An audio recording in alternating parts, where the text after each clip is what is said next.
Hello, everybody. How are you doing today? Are you having a good time? Are you perhaps having a fun time? Possibly. Maybe. Who can say? In a world so unjust.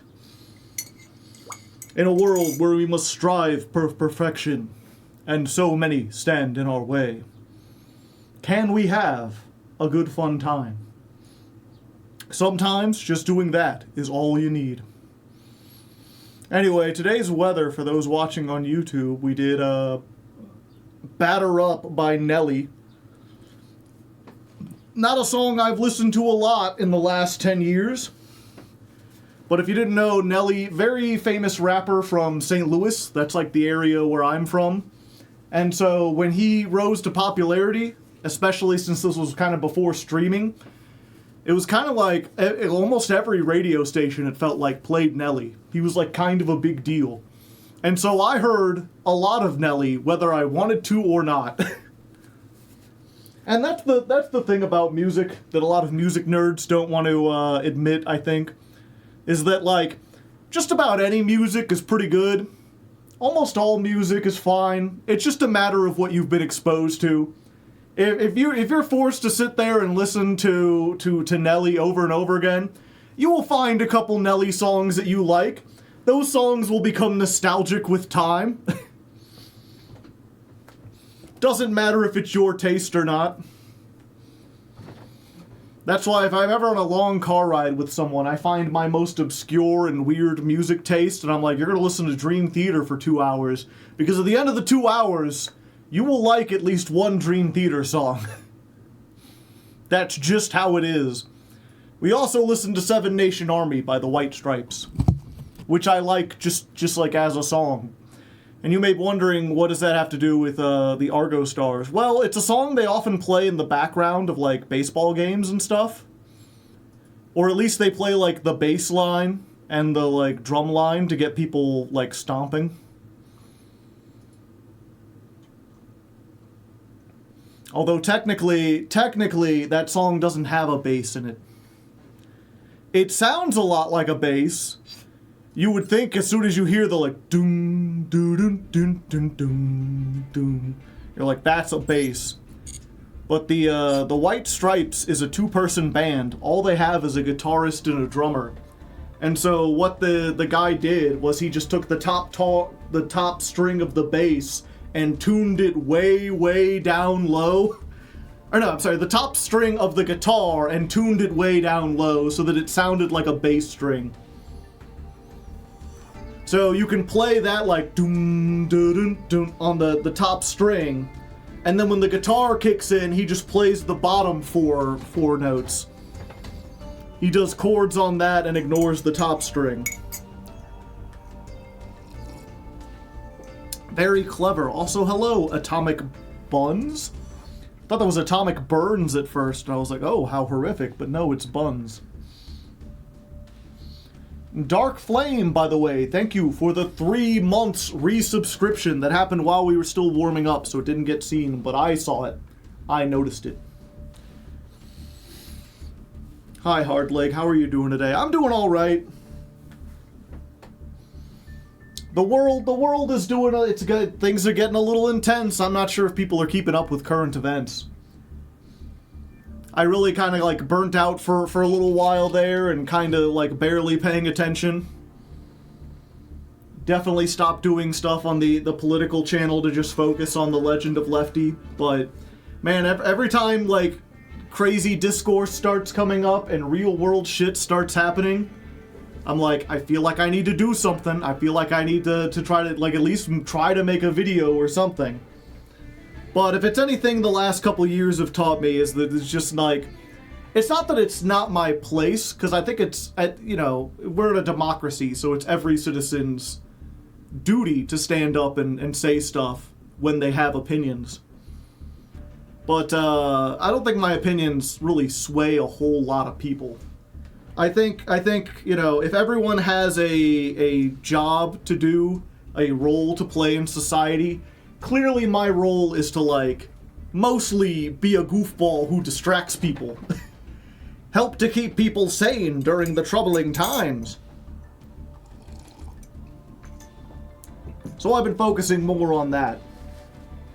But there's definitely, you know, if I seem a little out of it, it's because there's that voice in the back of my head that's like, you know, you could revive that channel.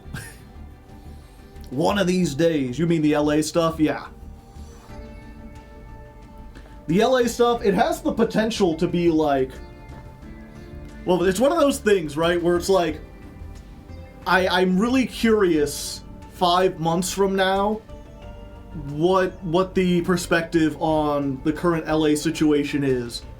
Because 5 months from now, either it could be a complete speed bump that'll be almost forgotten about history because, you know, there was some troubles and then it quickly got swept aside and other stuff came in and nothing really came out of it. That seems to happen quite a bit. Or it could be remembered as like the spark that lit the revolution. What happened in LA? Well, if you're unfamiliar, so for a while now, ICE, the immigration... What does ICE stand for, actually? Immigration something. Immigration and Customs?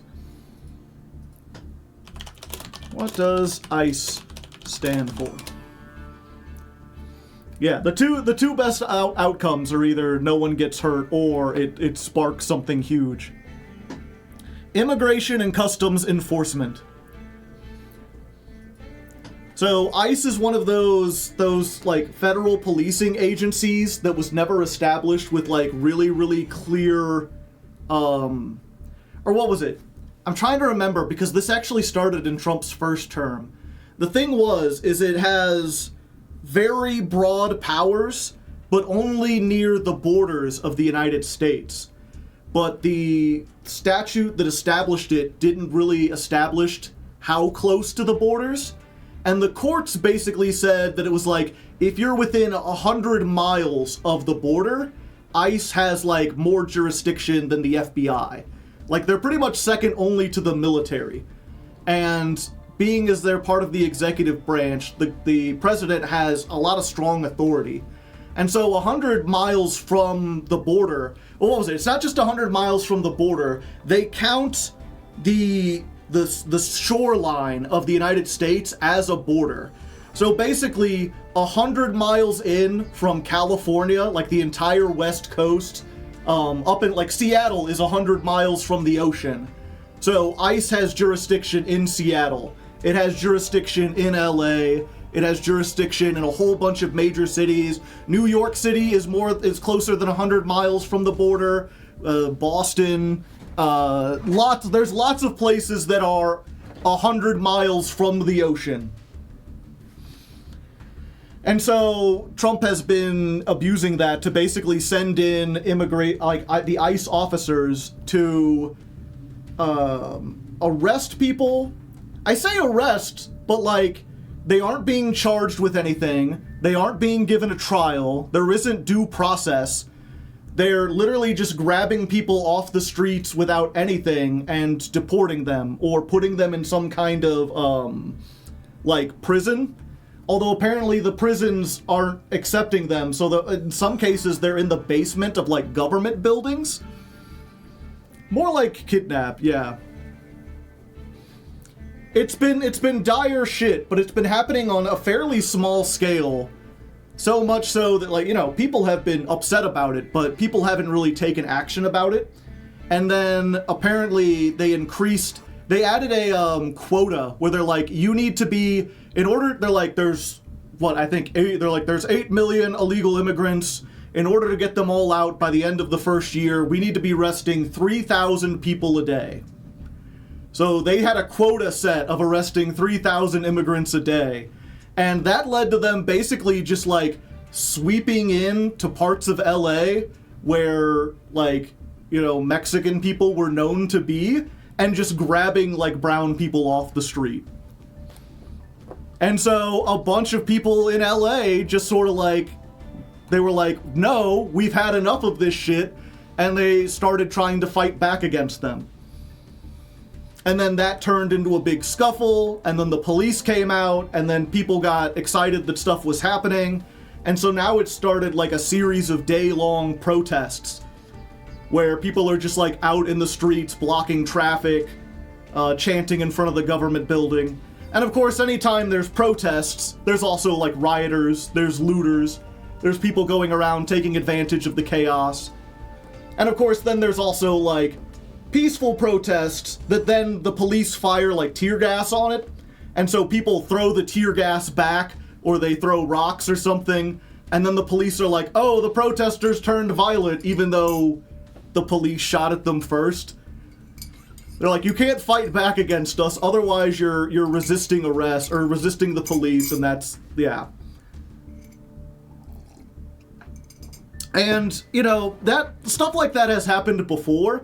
The big thing now is President Trump has called in the Marines. He sent, I believe, 2,000 Marines to LA, where he's like, if things don't calm down soon, I'm going to unleash the military on American citizens. They rubber bulleted an Australian reporter, yeah. And what was it? He also, sent in the National Guard, which if you're not American or just you don't know, the National Guard is sort of like each state has its own quasi-military called the National Guard.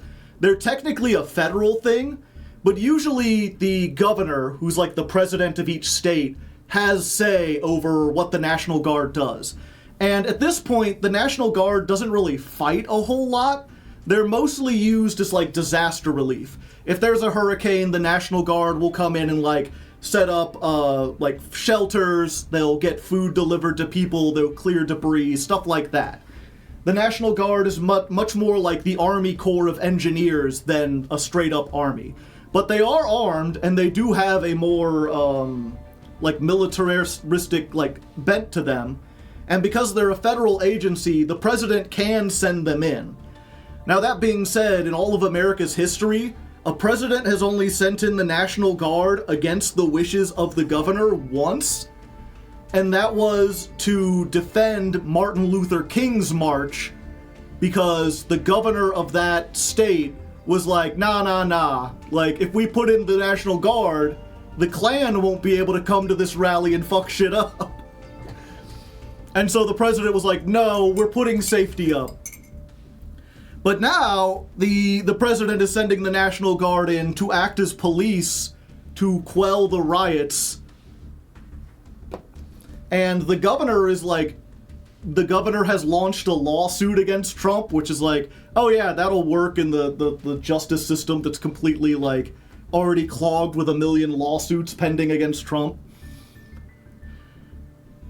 But there's been like, they're yelling back and forth.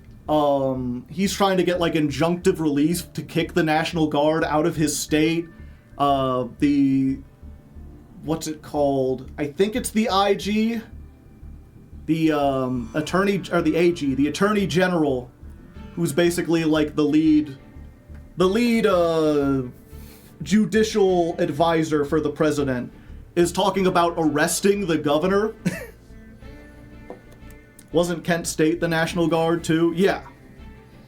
But the state sent in the National Guard. Why do I feel there's planted officers in peaceful protests to exacerbate? I don't know. It's possible. But that would assume that like the police are like really, really competent and going out of their way to do like clever things.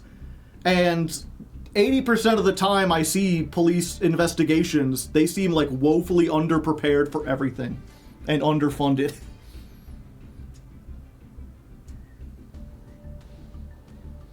Make no mistake, the police always start the violence. I won't say they always do, but that happens more often than like the protesters starting the violence.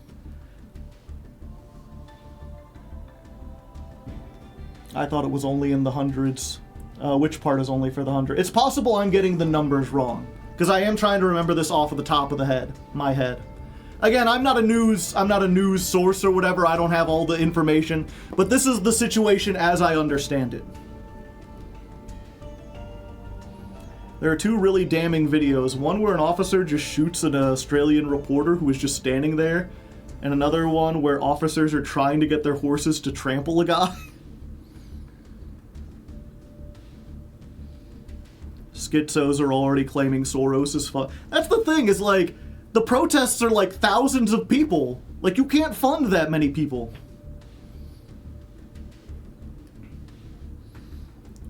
Yeah, that was... I saw the thing where he was like... They threatened to arrest the governor, and the governor was just like, do it! Come on, do it! I would love to see you try. Of course, he's also, like, basically talking to every other state and being like, he's clearly crossing a red line here. Like, you're sending troops into a state to try to override the local forces. It is really just baffling how you can have, especially, there's a lot of, like, Republicans and conservatives who always go about the government is too powerful, you know, we need to Second Amendment, we need a gun, we need to be able to hold guns so we can fight back the tyrannical government. You know, we need a smaller government. And then when the government, like, overrides local officials to send in, like, literal military, they're, like, cheering it on. They're like, yeah, this is what I want. A strong central government that can send in forces without any kind of, like, oversight, without any kind of due process or judicial review. That's what it means to have a small government, right? Arrest the government on charges of what? What was it? Trump has said that the protest against ICE is an insurrection against the United States. That because ICE agents are an arm of the government, that resisting them is tantamount to trying to overthrow the United States authority. I'm gonna come back after all this. And so the fact that the governor is trying to pull back all these extra forces from stopping the protests, he's saying that he's aiding and abetting in an insurrection.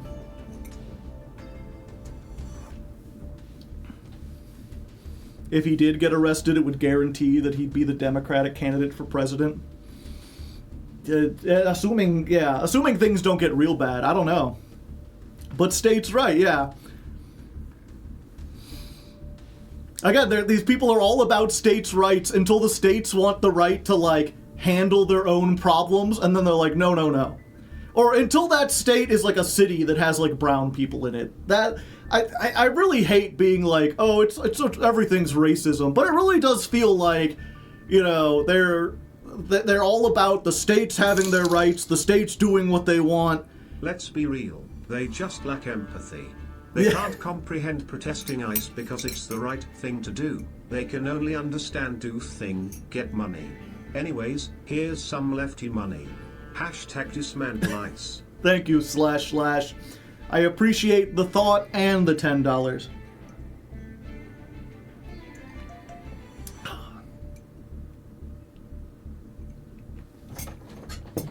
Only MAGA's allowed to protest. Seeing old clips of Republicans talking about illegal immigrants in the 80s and 90s makes them seem leftist compared to what's going on now. Yeah. And so, yeah, I'm sorry. I didn't mean to, like, you know, again, I'm here to play Yu-Gi-Oh! We're gonna get around to it. But I think it's important, especially, you know, as I said earlier, it's something that's, like, weighing heavily on my mind. And I think if I tried to just start without talking about this, or at least bringing it up or whatever, it would be, like, it'd be hanging around in the back of my mind and it would make the entertainment worse. I can at least tell you all, like, this is what's going on as I see it. This is why I'm really bothered. This is why I'm really worried. And you can see what I'm saying, where it's like, yeah, if the president does start arresting the governor, if the military fires on American citizens, if the protests, like, really devolve into a big-ass riot, like, all of these things have the potential to be something that's like a powder keg that kicks off a whole bunch of shit. Or everything could de-escalate and it could be nothing. Hard to say. Who knows? That's the thing about chaotic events, right? is that once things get chaotic, anything can happen.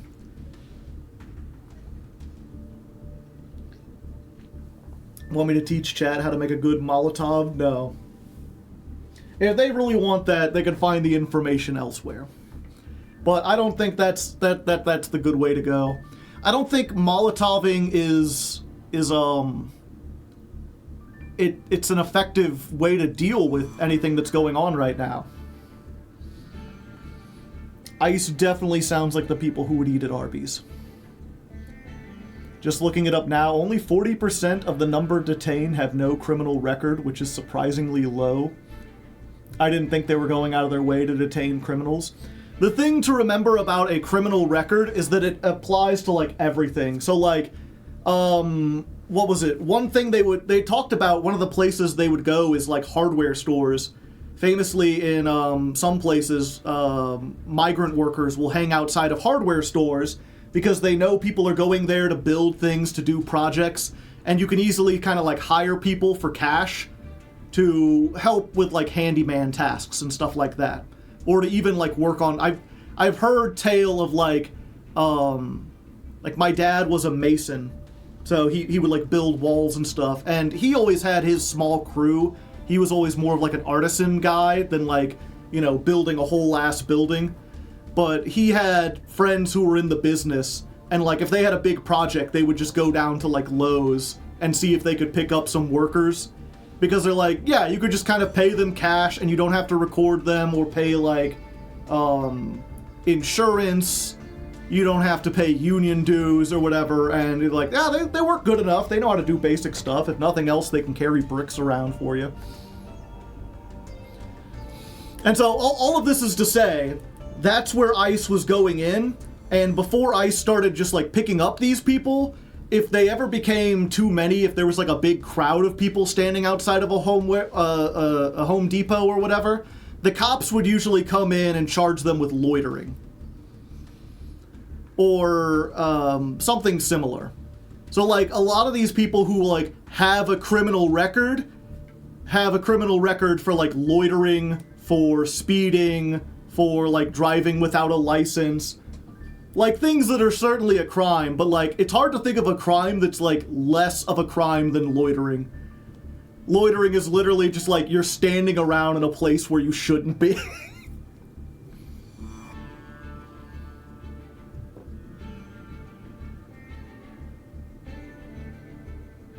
I love Argostars, great Yu-Gi-Oh, yeah.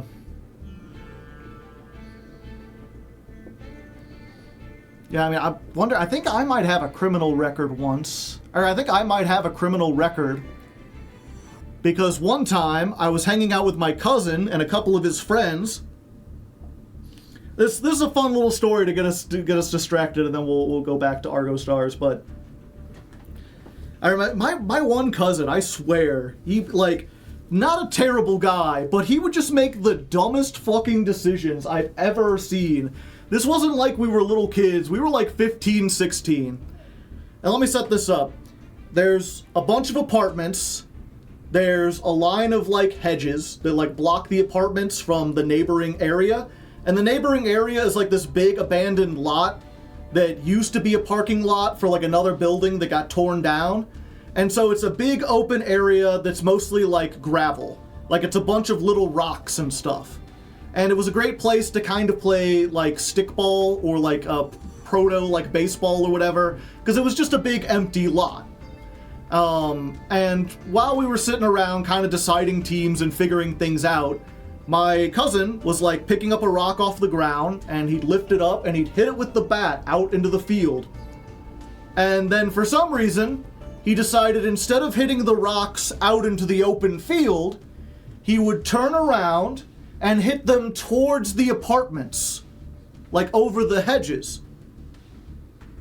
And I saw him do this once, and I was like, what are you doing? And he's like, practicing, and he threw up another rock, and he hit it, and we saw it sail over the hedges, and then we heard a big metallic, like, donk, and then we heard some guy yell, "What the fuck, my car?" And I ran.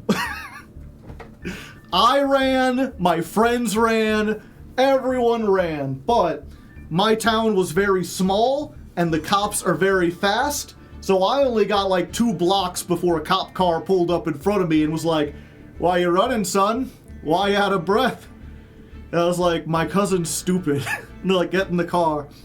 And the funny thing was, you know, we drove back, and he had, you know, it was funny because we were with, like, again, I had 3 other friends, and like, it looked like some big thing had happened, because my cousin also, I should mention, very big guy, very, for lack of a better word, fat guy.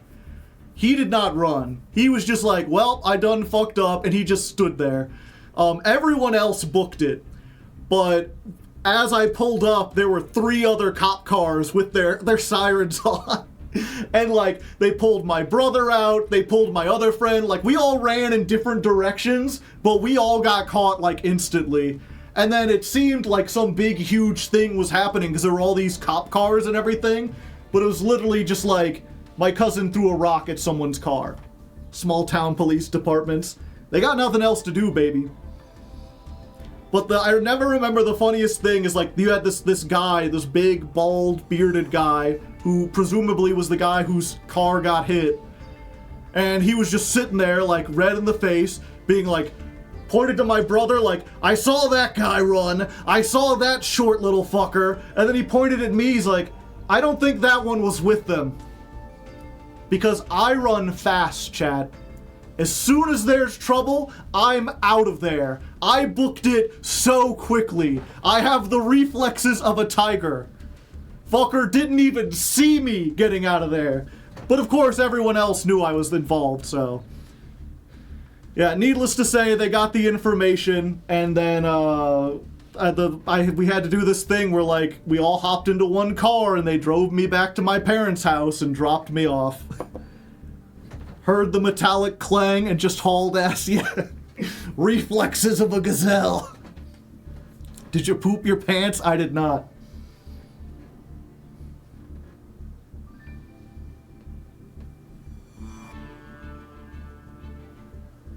Turns out the latch was just bad.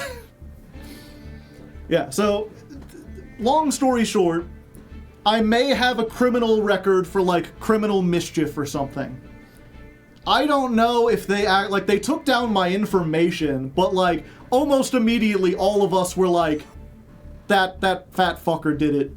He did, and he, to be fair, you know, he wasn't like, "Come on guys, we're in this together." He was like, immediately like, yep, I was stupid. That was a dumb thing to do.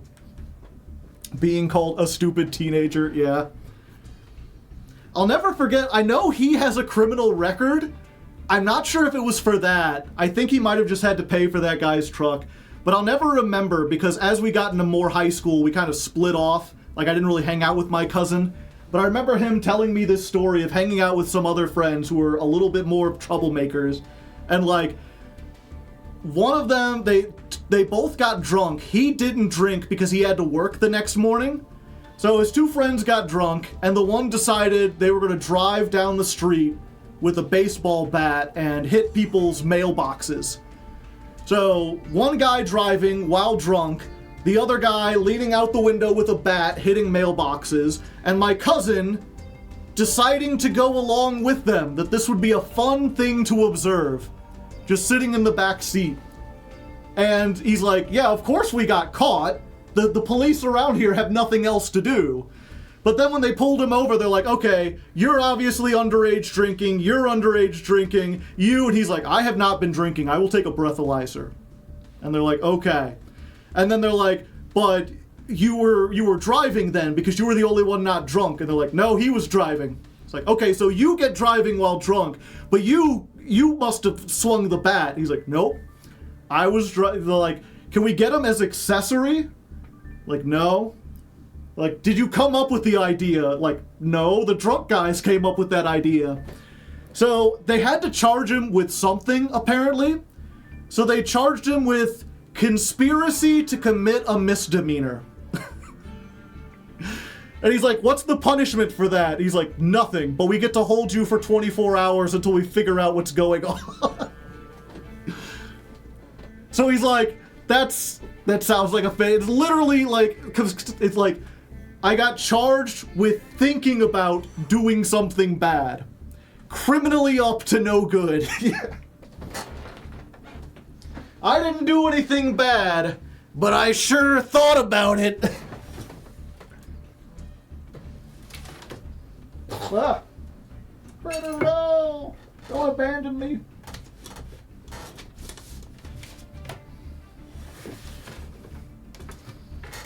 Put that up there.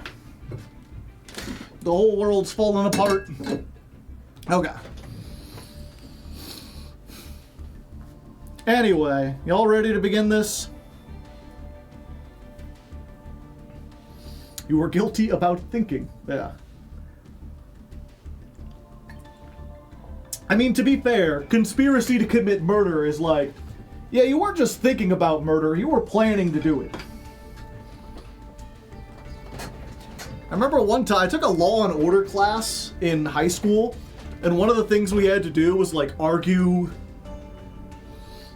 something, like argue like a case or whatever, and I did something, mine was just like marijuana, what was it?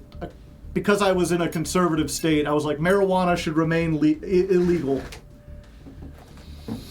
But that's fairly simple. There was and then I just remember there was one guy who was like, conspiracy to commit murder or attempted murder should not be crimes. If you fail to murder someone, you should face no punishment because you didn't actually succeed.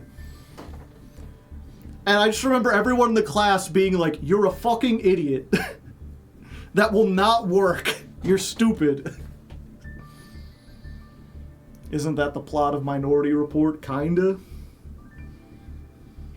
I just remember that and like this other guy who I didn't understand at the time because everyone else was like, you know, dealing with drugs or murder or something like theft. And then he was just like, I think all taxes should be a flat tax. I don't think they should be proportional to what you buy. And he had to spend half of his thing just explaining the difference between a flat tax and a proportional tax. And then by the end, because you had to give a little like thing, and then people had to give questions or like counter like, why wouldn't this work? And everyone was just like, but doesn't that like, you know, a bunch of poor people wouldn't be able to pay anything? He's like, well, they should go in jail. And they're like, wouldn't that like create massive instability and flood the prisons? He's like, we just make bigger prisons. He's like, I don't know, I don't think this sounds like a good idea at all. Failure to crime. The death penalty for a suicide attempt. I mean, it just solves the problem, you know.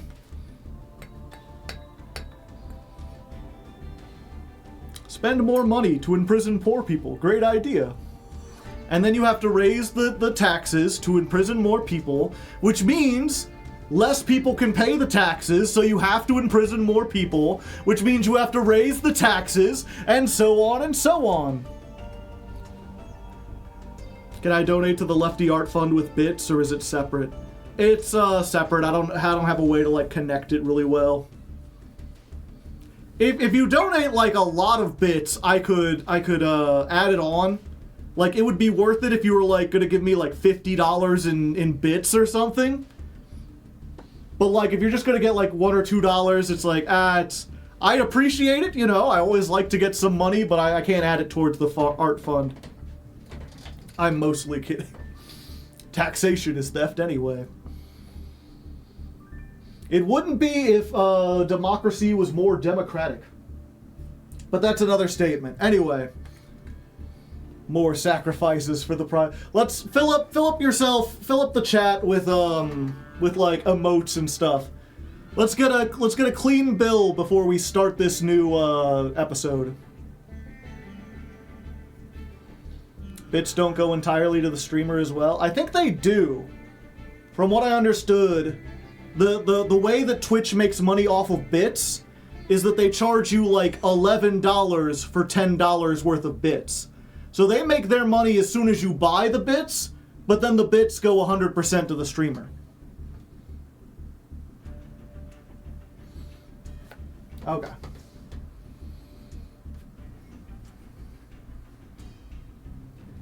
All right, gamers. Okay. All right, sports fans. It's another new day, another new stream, and I'm ready to step up to bat and hit a home run all the way into platinum.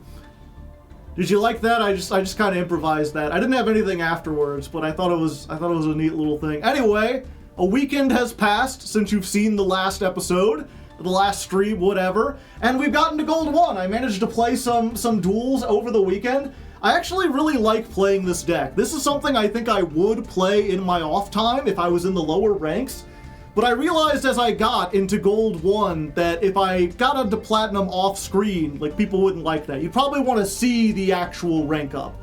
So that's what we're going to do. Hopefully we should be able to make it. And so far, the deck not changing. I'm still playing the same Mark II version that we were playing last time that has the Invoker and everything. But I am preparing for when we inevitably get into Platinum. I got a Argostars Mark III, which is not too different. Basically, the only thing I changed is that I'm putting 3 Apophis the Swamp Deity in here. Okay, actually, I shouldn't explain the deck if I'm not about to play it. Emperor Stove raiding with a party of 9. Welcome back. How you doing, Stove? We're just recording the intro. Let's try this again. We'll get this second try. Okay. All right, sports fans, welcome back to another exciting inning of the ladder climb. I'm gonna be hitting a home run and driving all the way into platinum this episode. I think, hopefully. I mean, did you like that? It was a nice little improvised intro. I didn't have. Okay, let's try that again. Alright, sports fans, welcome back to another exciting inning of the ladder climb. I'm hitting a home run all the way into platinum or whatever. We're gonna get up there. Because if you didn't notice, it's been a few days since the last time I was here, and I managed to play several duels over the weekend. I made it all the way up into Gold 1, and I probably could have kept going. I really enjoy this deck. I like playing it, especially down in the lower ranks. I get a lot more competitive duels playing Argostars, but I realize that you probably wouldn't want me to rank up into Platinum off screen. You'd probably want to see more of those duels if possible, so I decided to stall just for you. As for the deck we're playing, it's the same thing. I decided not to change it up yet. Wait until we get into Platinum. We'll try to ride this out through Gold. But I do have a second version ready, and even a 4th secret version, so we have some options if we start to run into problems. As it stands, we still have like a 2-to-1 victory ratio, so we're doing pretty good. So let's go into Gold 1, see if we can run our way up into another base or something, and grand slam into the baseball sports. You'll be good at them. Okay, I think that works.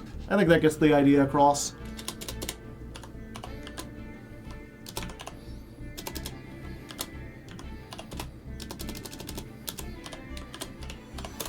Okay. Dawn of Stream 3. Go sports. Do the thing. Win the points. Thank you very much, Angel Crab, for the additional $10. And with that, the Legend of Lefty Art Fund has officially reached $400. That means we've made it. We get to make one more art, one more thumbnail style picture to add into the series. And I guess for people who don't know, The Legend of Lefty is the audiobook I've been working on. You can listen to part 1 on my YouTube channel right now if you really want to. It's like the first 25 chapters. I'm working on the next 25 chapters. I think I'm on chapter 42 of 50, so we're almost there. My plan is to finish it up and get it recorded by August, and then have it out sometime in September, right in time for school to start. And I've commissioned one piece of artwork already, which I'll show you as soon as it's done. It's like half done at the moment. Art like this takes a while. But I'm really hoping for part 2 to get more artworks to show more parts of the universe in action, which is why I've started this fund. I'm trying, if we can get to like 2,000, I think we can get like 5 more illustrations, was it? Professional illustrations are very expensive, chat. But the more we get, the more I'm going to be adding, the better the book will be. You started at the bottom for Jankmas.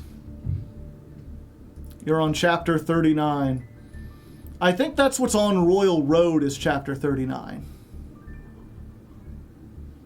Yeah, but I have 2 more chapters, like, in the works.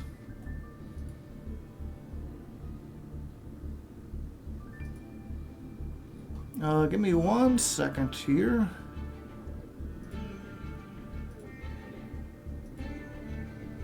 Is this? Okay.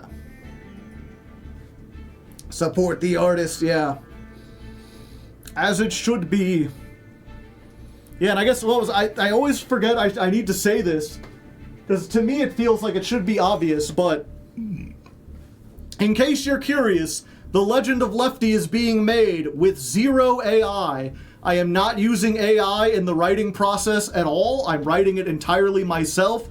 None of the art is made with AI. I am hiring actual artists, and even the audio recording is all being done by me in real time. Quesos, thank you for the, what is that? 1, 2, 3, 1,500 bits? 15 whole dollars. I appreciate it. I tip my hat in your direction. You have good luck as well. Thank you. Is that something that needs to be said? In this day and age, it does, sadly. Yeah, it's one of those things where I was like, well, yeah, of course I'm writing it. Why would I care about releasing a story if I didn't write it?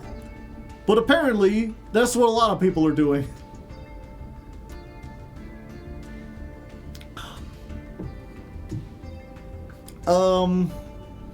I waited too long.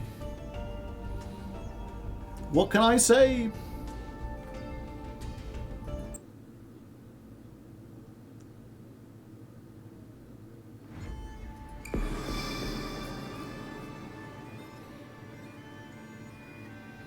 What was the first? Oh yeah, people are asking, in Jankmas, we started in bronze this month.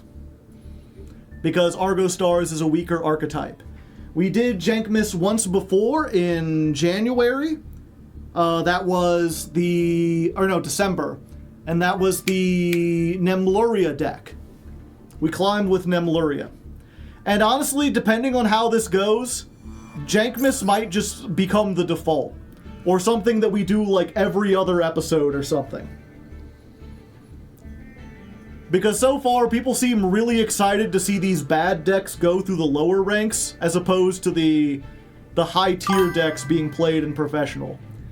Which is funny, because I think when I came up with the Jankmas idea, I was like, I'll do one or the other.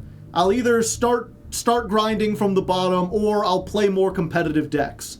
And overwhelmingly, people were like, stay on the competitive side. And I was like, okay, but I'll do the bronze grind like twice a year and see how that works. But so far, the last 4 competitive episodes have done really poorly.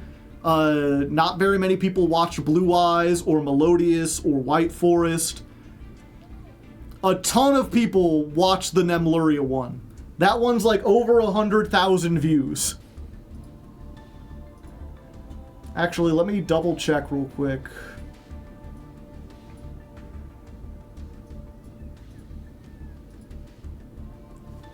So let's look. Blue Eyes, 32,000.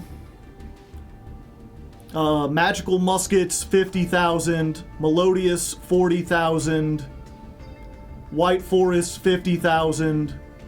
Nemluria, 110,000. It's like double every other one since it. And even before Nemluria, we go to Ritual Beast, and that's like 60,000. Ancient Gears, 70,000. Goaty, 80,000. Those ones have been out for almost a year, so they've been gathering stuff. Maybe non-meta is just more fun to watch. The thing is, it's not even like Melodious or Magical Muskets are meta. They're just more competitive, and I feel like people just want to see like the absolute jank.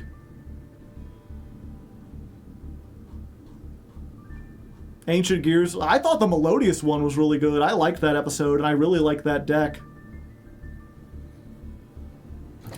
Yeah, I guess now that I'm looking at it, I do this thing where I like look at like the most popular videos, and I'm like, what's the through line here? Because the biggest ladder climbs are Earth Machine, Generator, Galaxy Eyes, Predaplants, Nouvelle. It's like, what do those have in common? 2 of them are anime decks. 3 of them are Ixie decks, I suppose.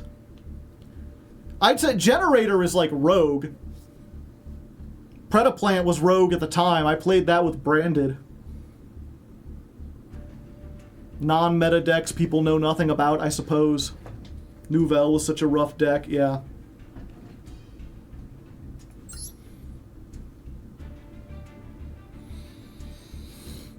They just like rooting for the underdog. Paleo was the most fun. That episode did really well. Okay.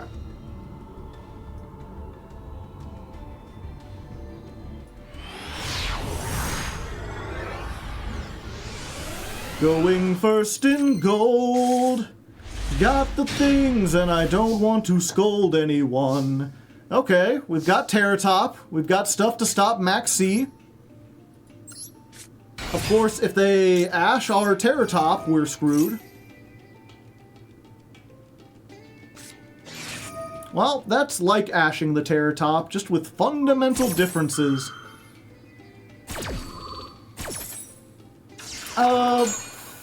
And unfortunately, they didn't hit a trap or a monster either. I think I'm going to give up the Ash to make Silhouette Rabbit. I think it's worth it to get the... Oh, these are both level 3s. Hold up. I didn't even think about that.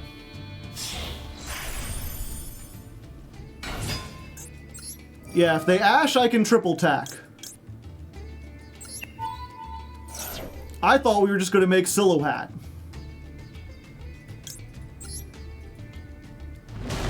Check it out. Glorious. Yoink. Let's get you. And you. Let's activate this. We'll...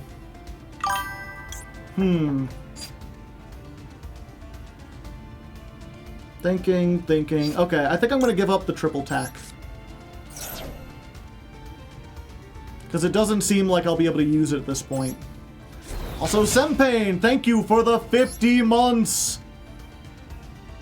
We're going to grab... yeah, we're going to grab this. We're going to activate it. We're going to make Silhouette here. Using these two. Get ourselves the Dirt Spider, or at least try to. There you go. And then we can add back this. And unfortunately, we have to leave the You're Finished so that we have something we can draw, something to discard. But I'm pretty happy with this. This is one of those hands that, again, loses to Lightning Storm, or Feather Duster, or Heavy Storm. But what are the chances they have that?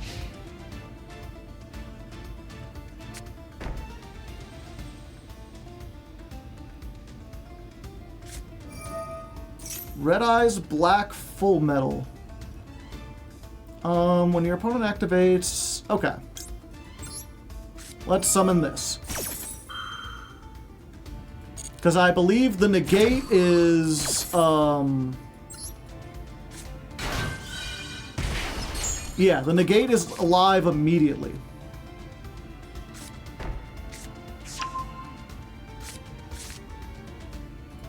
And then we could just be like, fuck you. You wanted to search that? Well, now you don't. You could set one Metalmorph trap directly from your deck. Okay. I'm gonna summon this.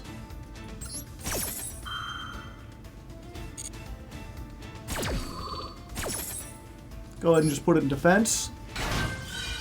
500. Metal Illusionist sets a Metal Morph trap. That's a nice max Metal Morph you have there. Can it be activated this turn? Oh, no? Okay. Fuck you. And sure, we'll negate this. I don't know what it does, but we'll negate it. I like negating things.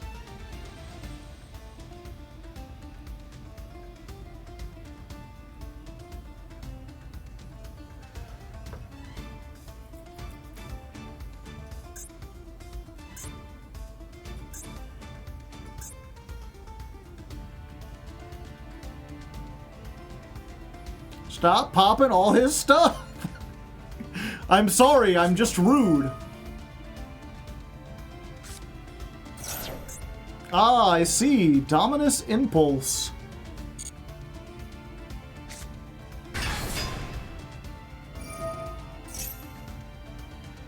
Can add one Metal Morph trap. Yeah, let's go ahead and do this. We'll Eto Kaiba, perhaps? We'll just bounce that back.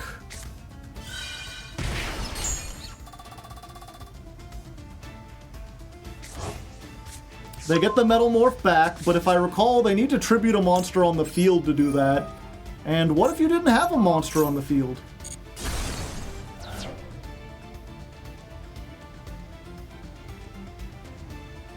When this deck works, it's just so mean. I'm not even playing, like, the good version of it. Yeah, we'll use this effect. We'll discard the You're Finished. Because they are finished. Because we're going to add one of these. 500. No, I don't want to blow myself up.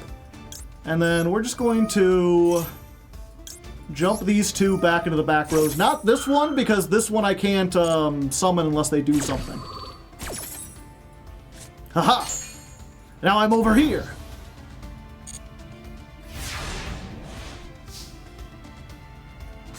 Ho ho! Terror Top? I think not. We'll just go ahead and discard the Terror Top. Who needs it? Summon. Add. Arda. 500. No. We'll just normal summon this. We'll summon this. And I think that's game. Do we use this to pop itself? No, I think we have game regardless. Okay, so we go to attack. We go in, battle phase. We do this. This. Oh, wait, we just have... Oh, we have 7,900 even. I was like, okay, and then we can summon the Batgirl in, like, the battle phase, but we don't even need to do that. Sure, you know what? Arda for game. Arda rarely gets to attack. We got it. Easy peasy. Oh, did I go first on that one? I forgot. I'm counting that, yeah.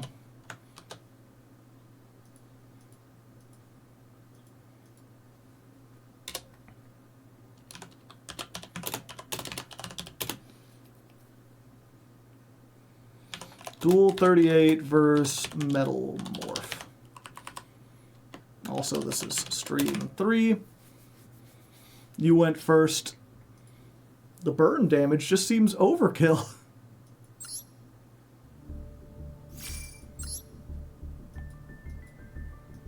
They can reset themselves to double attack. Yeah, you just rarely need to. Okay, let's try not to include that many duels where we're just, like, stomping people down. But there is something funny about, like, set Metal Morph, pop. Fine, set another Metal Morph, pop. Add the Metal Morph back to our hand, pop.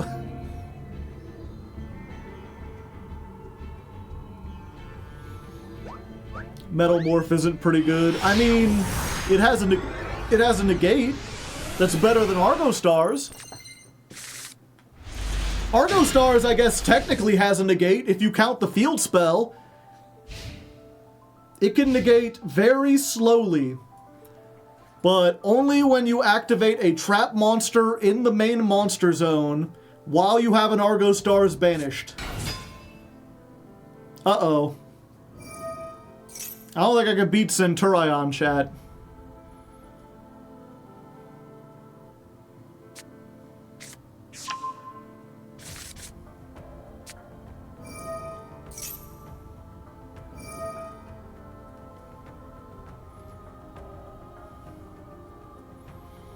It's Jover. Yeah, probably. But we'll stay in it. You know, our opponent stayed in it with us even though we were doing bad. Or we had an advantage. And there you go. That's all you need, chat. Sometimes your opponent... Sometimes you win because your opponent wins. And sometimes you win because you win. Sometimes you win because your opponent loses.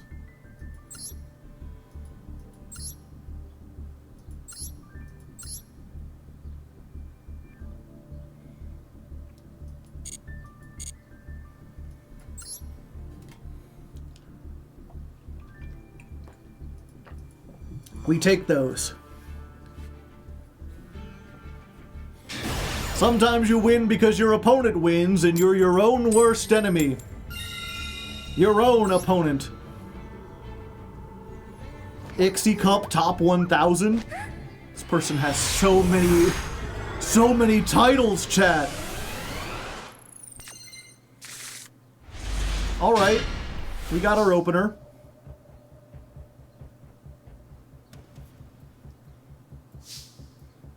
And if nothing else, these two are like a combo.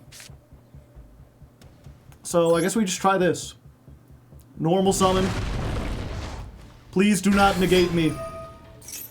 Oh, thank you. Adios. Let's get you. And you. Let's activate this. That way we can start doing 500 immediately. We'll discard this. Summon. Add a card. Yeah, we'll get this.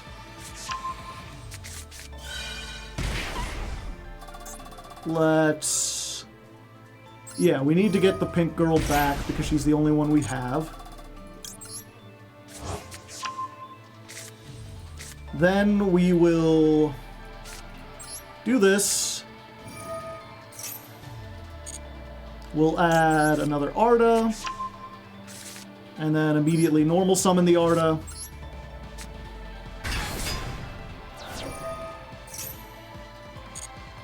Then we'll...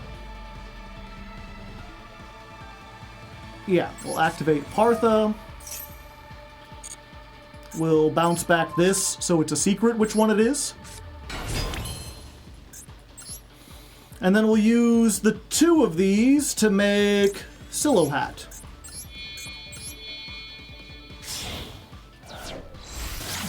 And since we've already got the Dirt Spider and all three of our monsters are Argostars, what we're going to do instead is set the Apophis.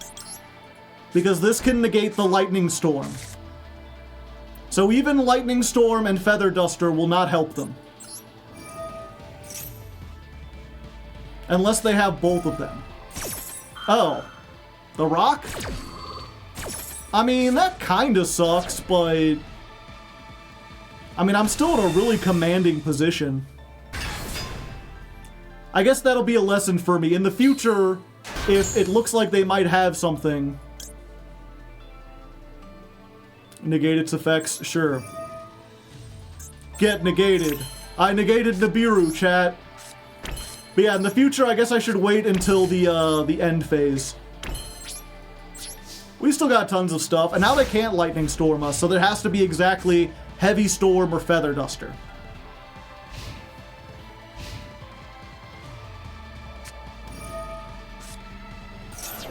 Okay, I think we go ahead and... No, we don't summon out this. If we summon out this now, then they can threaten it with the Nibiru. Was that a fucking Necroz card? Excuse me? Necroz Voiceless Voice.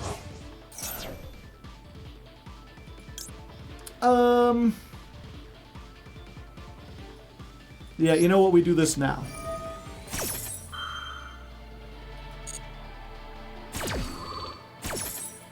We're witnessing something spicy. 500. What are you summoning? Tribute off the low.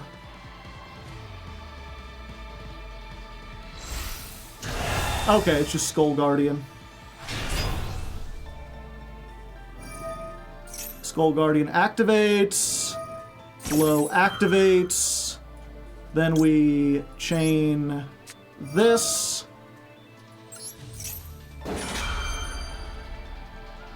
Can they activate this in response? Oh no, they don't have low. Wait, I thought it was just low in the graveyard. Yeah, that's fine. Sure. Let's go ahead and put this in defense. Return a card to the hand? Yes. 500. Then low summons. Is low on summon? Yes.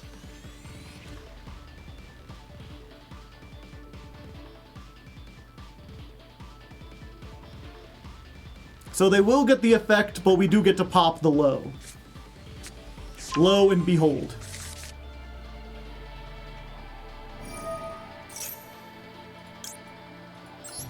It's a pity this didn't react. Yeah, so then they just can't use it as tribute material. I guess I could stop it. Nah, we'll save the negate for something really good. Something really juicy.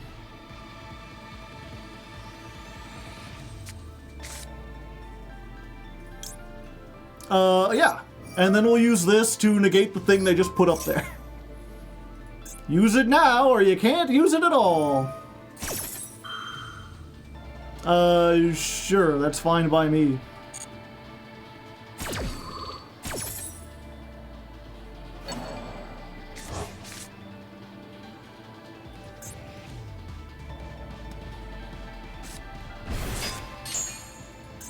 Saphiro. This doesn't do anything. Discard this, add a Necroz. Okay. We're not out of the woods yet, chat. They might have something spicy here. Send monsters from your deck to the graveyard. I think this is what we do.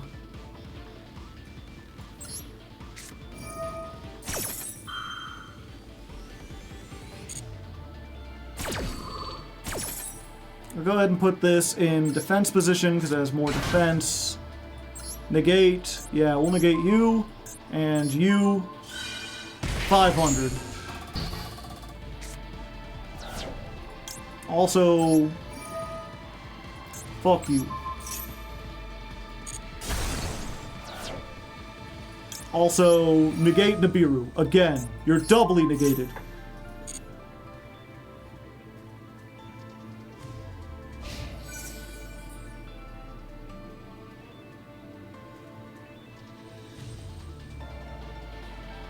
What you going to destroy? Okay, they're going after the token. That's fine. That just leaves more spaces for traps.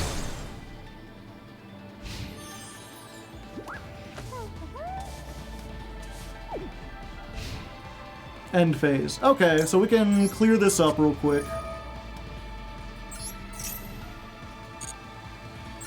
Let's summon this. 500. The Dirt Spider takes care of your trap. And then we'll jump these back. Yeah, it's the end phase, so we don't have to worry about getting hit by a second Nibiru at the moment.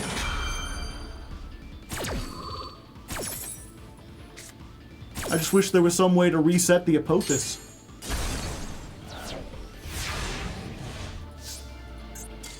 And there we go.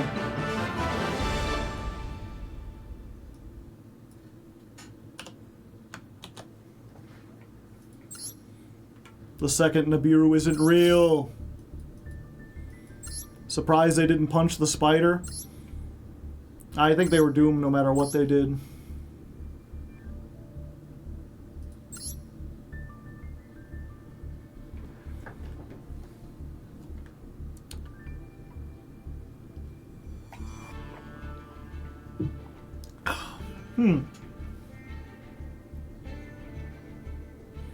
The kitchen is on fire. Joe needs a drink after looking at this deck.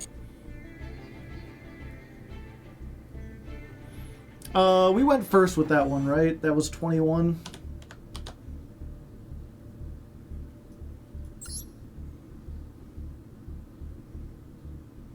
Daruma. I do have 2 Darumas. Oh, all right. You know, we're already ranking. I didn't think this happened so fast. High stakes duel. One way or another, someone gets into platinum tonight, baby, and I'm the one with a bat. I don't know if that'll help me going second. I still have woefully few hand traps, but I opened with 1, and possibly the most important one. Only time will tell. We're up against Ulysses. I mean, yeah, we gotta. It's like the 2-for-1, right? Yep. Now, of course, they discarded another, Oh, okay. Well, that was easy. Platinum, I didn't even have to, like, play an Argostars card. I just had to play Ash Blossom. Not even 3 of them, just 1. Sometimes you just get lucky, you know, chat? That's just the way the cookie crumbles.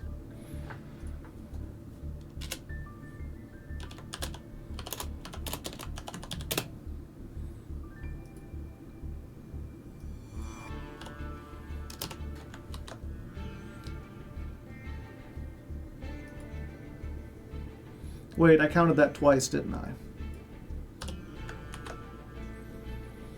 That was duel 40 versus horse.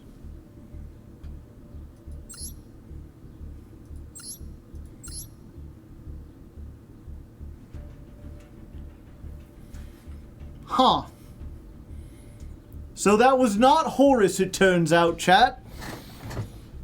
That was Galaxy Eyes. Why they wanted to go first? Oh, that's why. Because they wanted to get onto 3 of these. Okay. Make 8s. Feel great. Easy peasy.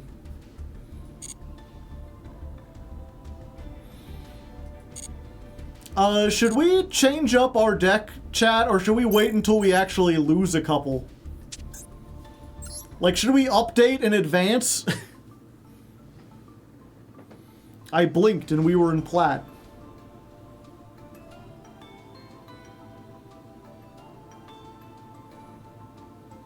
When you say change up, basically I removed the other 2 trap monsters, the angel statue Zerun and the Zoma, for 2 more Apophis. And I was going to add in a cross-out designator. So we have a chance to stop stuff.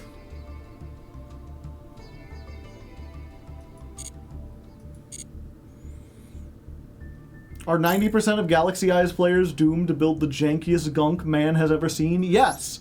I talked about this when I made the Galaxy Eyes ladder climb, but like, I don't know what it is about, like, almost every archetype in Yu-Gi-Oh! Has a community, right? And you look at the Ghost Trick community, and Ghost Tricks, it's a dog shit deck, it's not good, it's not competitive. But if you go into the Ghost Trick community, they are making the best possible versions of Ghost Trick you can. Like, they're making sound reasoning, they're just playing a bad deck. And it's the same thing with, like, Trickstars, it's the same thing with, like, what's another, like, not like Suship? The sous ships will never be good, but they're making like, is it AFD? No, that's Ancient Fairy Dragon.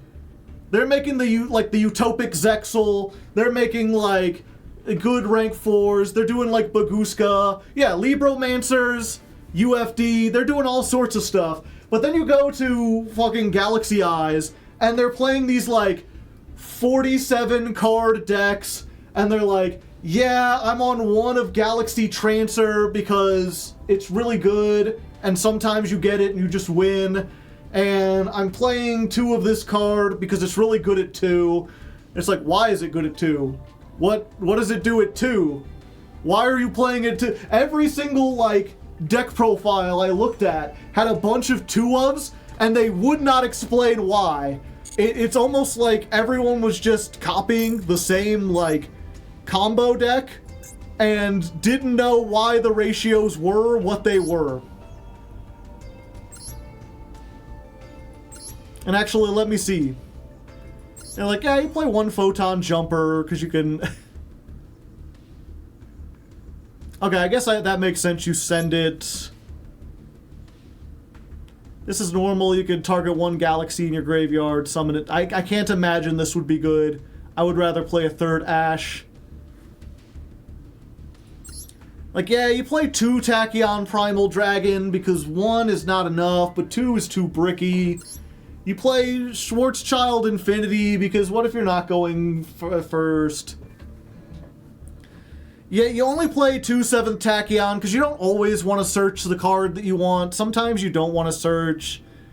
And we're playing 2 Triple Tack, because, and 2 They're on like a Noah's Ark package, chat. They're like 2 of every staple. I mean, if Cold Buy is at 2 and Maxi is at 2, we might as well play Ash at 2, Imperm at 2, and Triple Tack at 2 as well.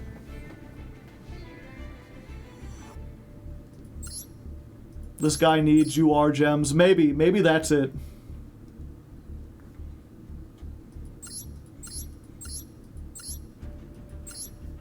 Two Mseti and 2... it's just so weird. Because that's the thing I noticed too. It's like, okay, I can see if you played like 3 Mseti. I feel like you would play like 3 Sarcophagus and 1 Mseti, because you really don't want to activate this most of the time, because if it gets ashed, you're doomed, as you saw. You'd rather just open with this, and then you can discard stuff as you want.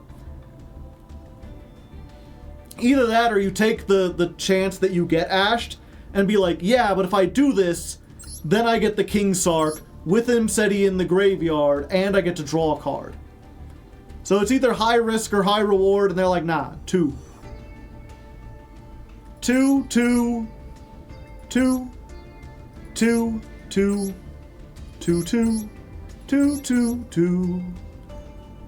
They're even playing 2 Galaxy Eyes Tachyon Dragon. And 2 Hope Harbinger. And 2 Dragluxion. Call this guy a ballerina because he's got tutus all over the place. Jimmy 2 times over here.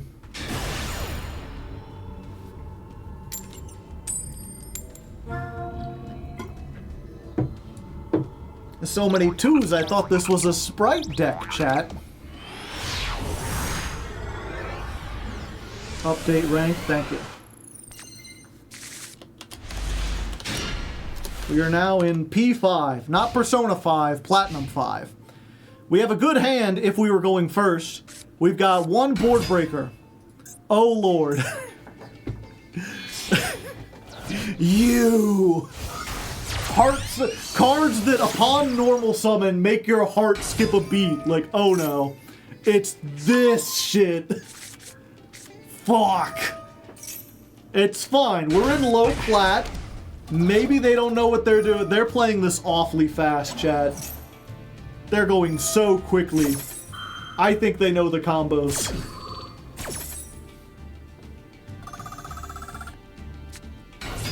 It's gonna be a long turn 1. See you in 12 years when the new Half-Life drops.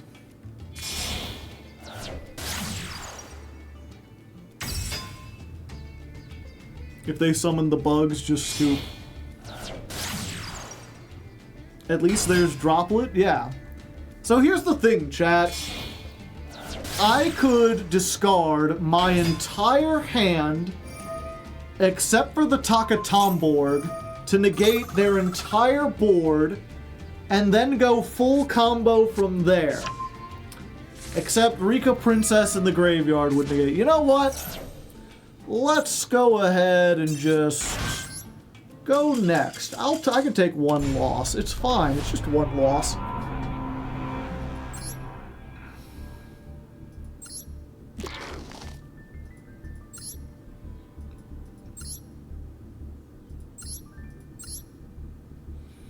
$60 card plants. They had so many things, chat.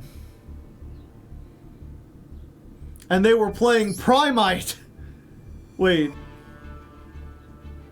Were they? They're playing one Lordly Load, one Drill Beam, one Roar.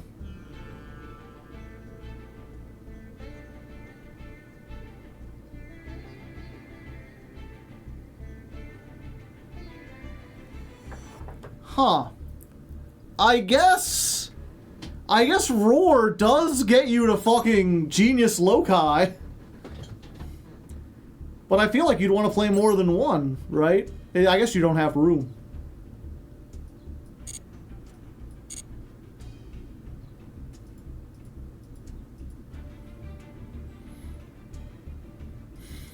How is Hardleg Joe have 34 wins and 7 losses? I started in bronze.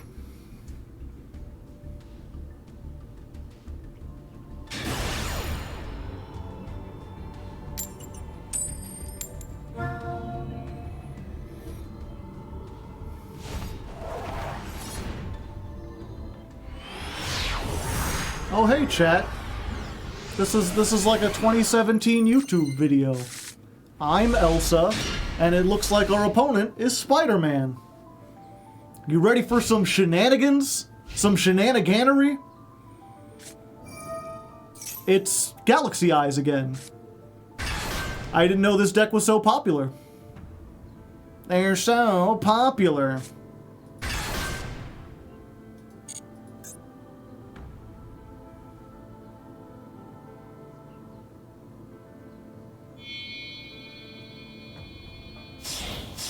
So, do we even try to stop them, chat?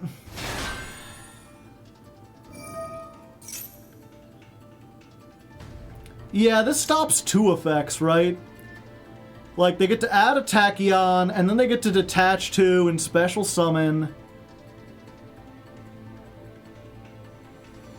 Yeah, let's go ahead and do it. I was gonna just wait and try to hit whatever, but let's see if this stops them. Maybe they don't have any other starters.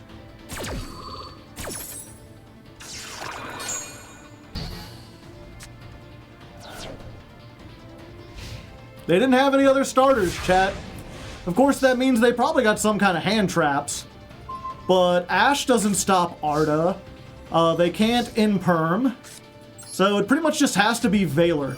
It has to be Valor exactly. Point! That's 1. Well, they didn't Valor me, so I think I'm good. Smooth move, Spider-Man! I think I want to get this. Yeah, because I need to get more stuff for that's 10. So I need to do the one from my hand.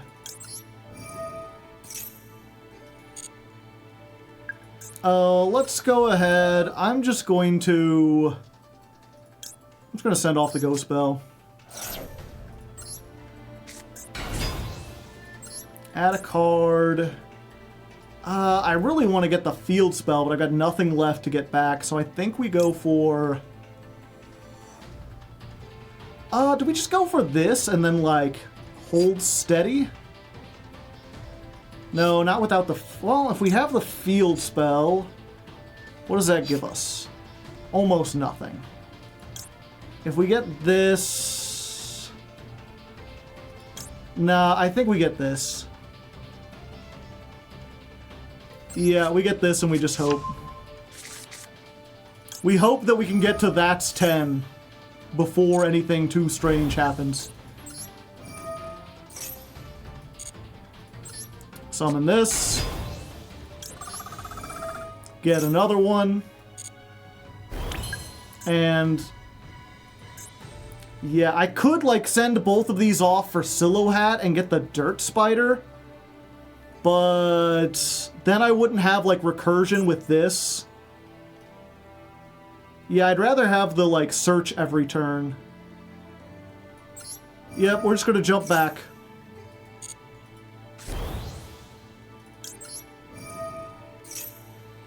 And I'm playing around Nibiru by doing these one at a time.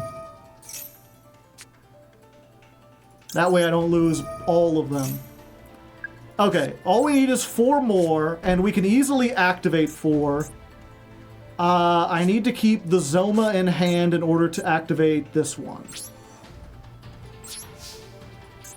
Now, unfortunately, that means they can do that. And yeah, we just immediately do this.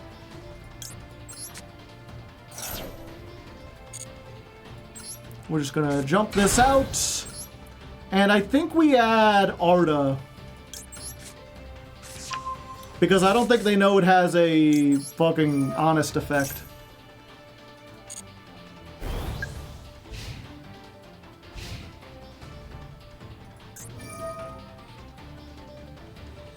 Oh, using this card you control.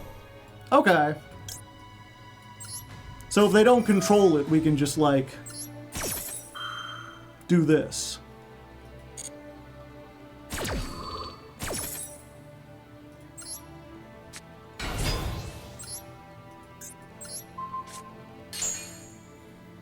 And that's 8.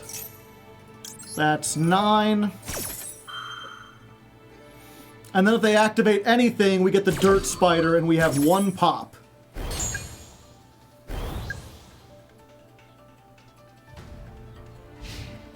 Oh. Really? Okay. That's 10! Let's go! Dun, dun, dun, dun, dun, dun, dun, dun, dun, dun, dun, dun, dun, dun. Yeah, we just go for the Dirt Spider. The Dirt Spider versus Spider-Man. Who is strongest?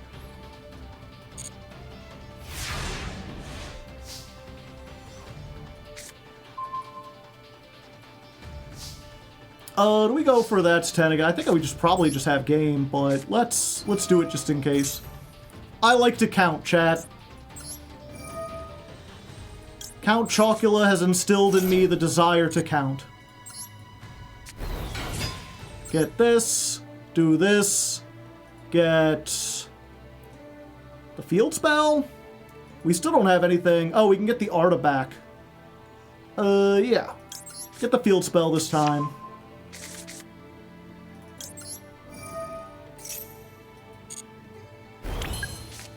Then we'll normal summon this. Or not normal summon.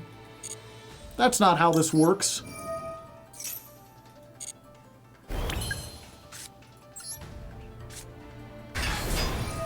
Effect.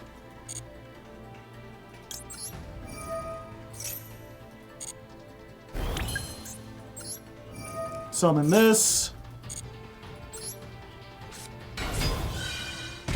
500.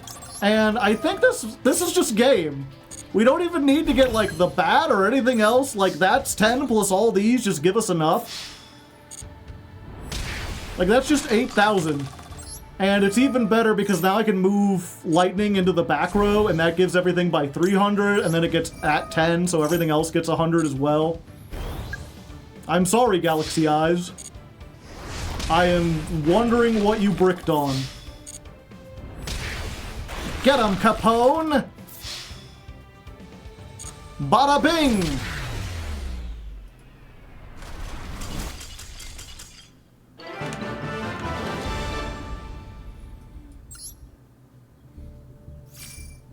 Do you feel like the Green Goblin because you're murdering Spider-Man? Green Goblin never succeeded. Spider-Man's still around. The Green Goblin is not.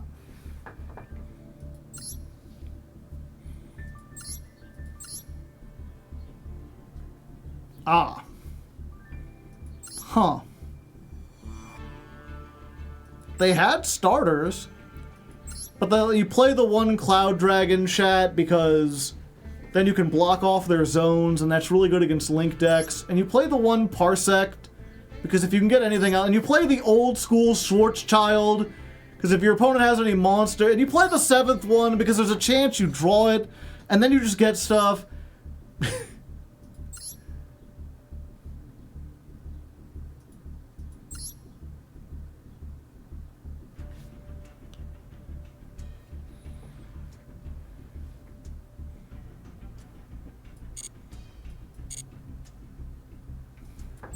Traps in hand, probably. New cards with old bricks.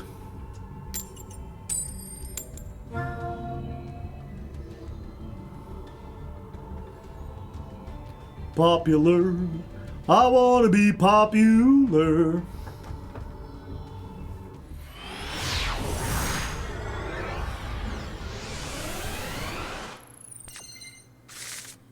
Okay.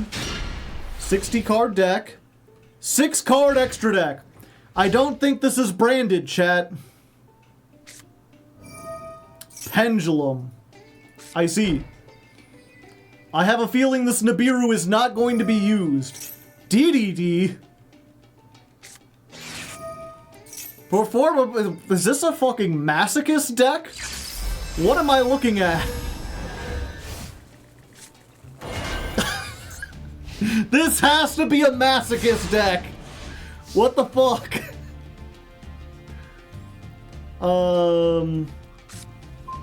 Okay, when an attack is involved, a monster you control and an opponent's monster, that monster cannot be destroyed by battle. Each time a monster's pendulum summon, place 1 counter, they gain 300. You can remove 3 counters to conduct a pendulum summon in addition to your pendulum summon. Target one face-up defense position. Its defense becomes equal to the original defense of all monsters. If you would take effect damage, you do not. Well, they found a way to counter the field spell. The question is, do they have Imperm?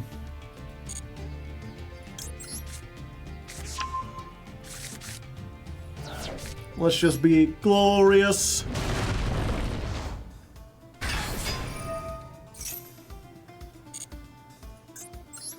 We'll do this.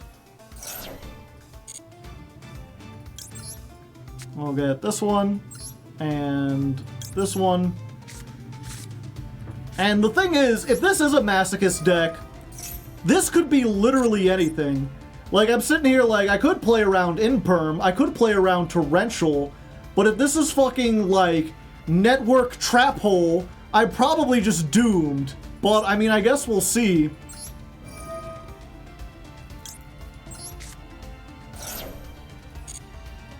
Let's summon this. Let's add, I guess, this. But they take no damage.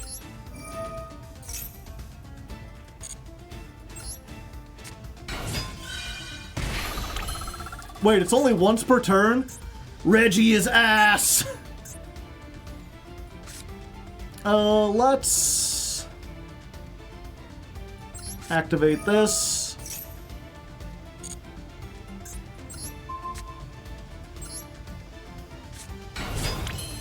I cannot get over their monsters. I just cannot. So let's just make Silo Hat.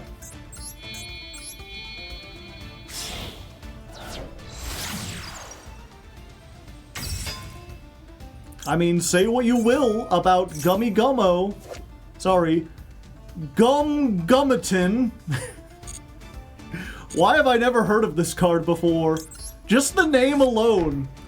Like, ah, yes, a fellow Top Hat user. Hello there, Sir Gummington. A pleasure to meet you. I see you've got a hat for your hat.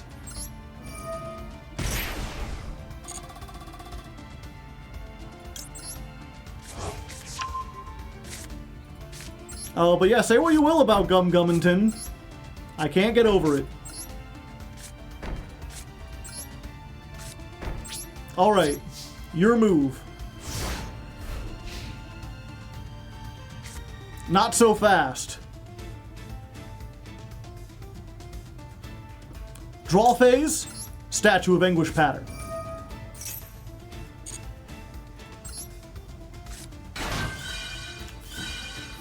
Ooh, Reggie! I've had enough of your shit, Reggie! Get out of here.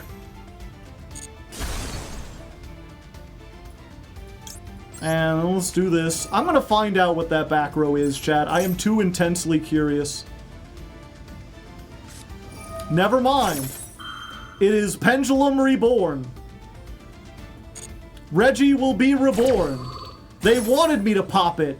They knew. I guess that potentially does a lot of damage. Okay, so we'll pop the other pendulum scale. And then we'll use this to negate Reggie.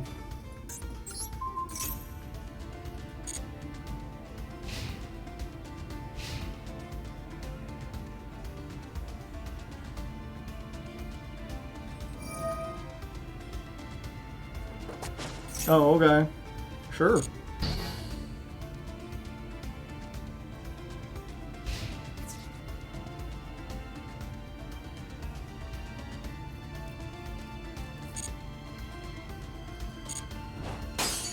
I see. Is this part of some plan I don't understand?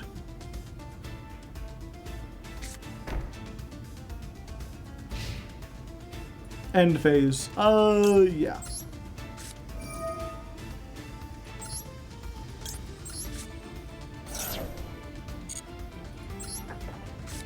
Just gonna summon this. We're gonna add her. 500. Dirt Spider will take out... I will take out Reggie.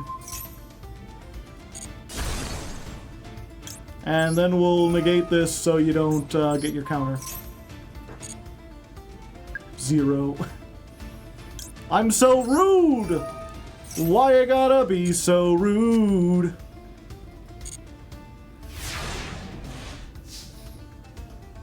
Instant headache, yeah.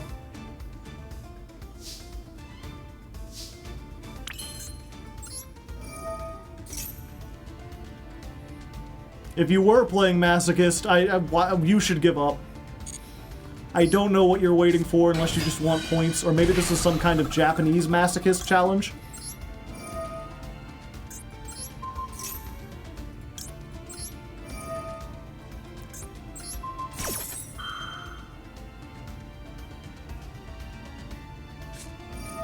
Pendulum switch.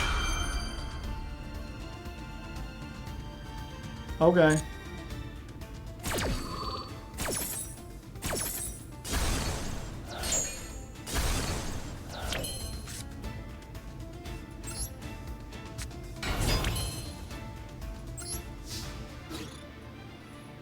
Pride Raid. Hello, Pride Oxide. Welcome. You're just in time to watch me defeat this person with the power. Oh, we gotta use the baseball bat. Look at her. Home run incoming. Attack fourth. Oh. Stupid traps. Okay. Aha! Oh ho! Wee hee! Ho ho! We did it! I'm Hardleg Joe, if you didn't know. Every month, I climb the Master Duel ladder with a different deck as chosen by my patrons. This month, obviously, Argostars. A fun time if ever there was one. And I usually try to get some kind of prop or costume for each one. In this case, I got a tiny little baseball bat. It's a little goated, but I think it's good. You're playing Trap Sky Striker. No, that would be Eldritch. Eldritch is Trap Sky Striker. I don't know what you would call this. Dirt Spider Turbo? It doesn't really play like any other deck. You must sacrifice Azaroon. Yeah, I am playing.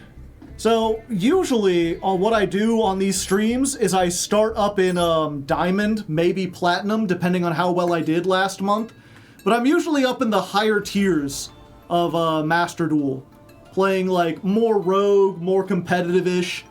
But twice a year, for Christmas and Christmas in July, we do Jankmas, where I'll play anything, but I start on a fresh account down in Bronze. So we get to see how, like, a less good deck, how well it can climb through the ranks. And that's what we're doing this month with Argostars. So if you're looking at this list and you're like, this is awful, yes. I don't have a whole lot of, like, dust on this account. I don't want to spend a whole lot of money on it. And also, I think it would be a little unfair if we jumped into, like, Bronze and we were playing 3 Ash and 2 Maxi. So instead, we're limiting ourselves basically to only the staples that we can get out of the bundles. Like the stuff that any player can get for free. So that's why we're just playing like one of every hand trap, essentially. That's also why we're playing goofy shit, like You're Finished. And I was like, if we're gonna play trap monsters, you know, we probably should play 3 of Apophis. But I'm like, let's throw in 1 Azaroon, let's throw in 1 Zoma the Earthbound Spirit, let's be a little goofy with it. And once we face some troubles, once we get into like an actual difficult situation, then we can break out a more competent version of the deck. But so far, we just got into Platinum, and as you can see, our win-loss ratio is, you know, looking pretty good. The Glitch Stars, Paleo with the Cold, Warriors Unchained. I guess that's one way. D-Fissure, Macro, and Shifter are definitely good. Yeah, Macro especially.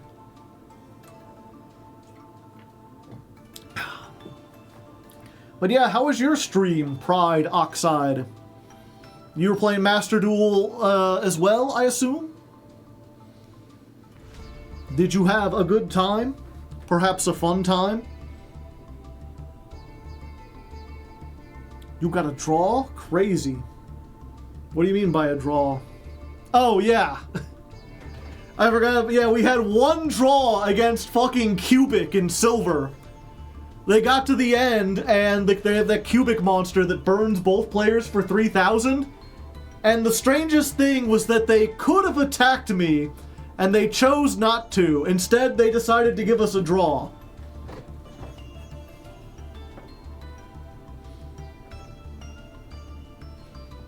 Viewer duels mostly, but then some qualifiers. Nice. Played a little qualifiers last week to get some more gems. But yeah, I'm a little less interactive. Obviously, chat's up here. Obviously, we chat between duels and stuff like that. But mostly, it's just me doing a climb. And if you like this, I climb every, wow, we have to gain a lot more life points. What is that, 100,000? We're getting there. We have 1 card that gains us life points, and it only gains us 500 every time we summon it, but we summon it a lot. But yeah, if you're new here, I stream every Tuesday and Thursday. And Friday, but I don't do the climbs on Friday, I do other things. And I've also got a YouTube, which is linked up there. At the end of the month, we compile all the best moments from these climbs and make like a 3-hour-long video that shows the whole month. So if you like this idea of like climbing the ladder with different decks, there's like 24 episodes. Oh, they're making me go first. Okay, Tempai and Platinum, I gotcha. Let me add 1 to our go first counter. And awful. Just dreadful. Our opponent is Dark. 40 cards. Okay. Let's go ahead and put the stadium. Let's put Fierce Partha. Let's activate. This lets us set a card, and it can be activated this turn. We don't want to, because why would we? But we've got it. And that's it. We've got Compulse, but worse, and we've got Imperm, and we've got the slowest negate known to man. Probably not enough to stop Tempai, especially if they have, like, back row removal. But maybe it's something else. Maybe it's like that ritual deck with all the equip cards, Makanko.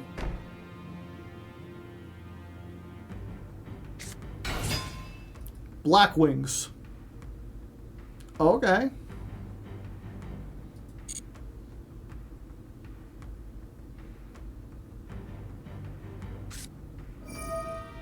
Interrupted Kaiju Slumber.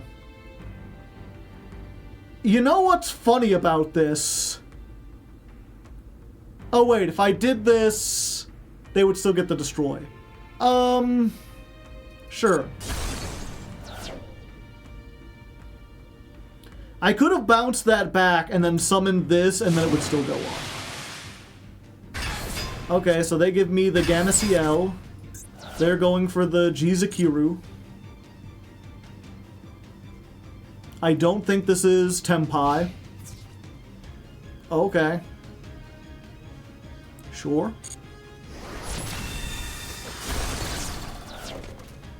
Gotcha.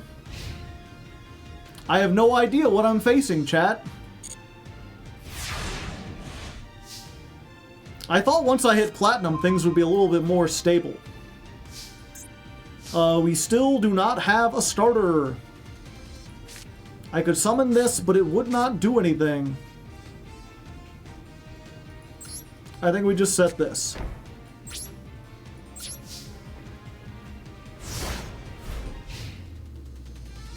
If worse comes to worse, we can at least chump block with the Azaroon, and when they destroy it, we get to destroy the card that destroyed it.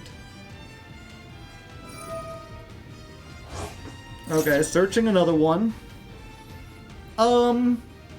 Yeah, you know what? We'll use this here, because we can only activate this in response to something. So we'll use this. We'll bounce you back. 500. And then we know they have 2 Kaijus in hand. But what if there was nothing for you to Kaiju? Yoink.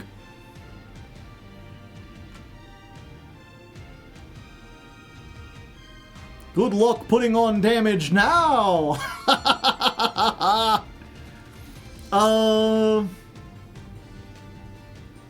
Yeah, fuck it. Let's put in our own damage. We'll bounce this back. Summon the Partha in the end phase.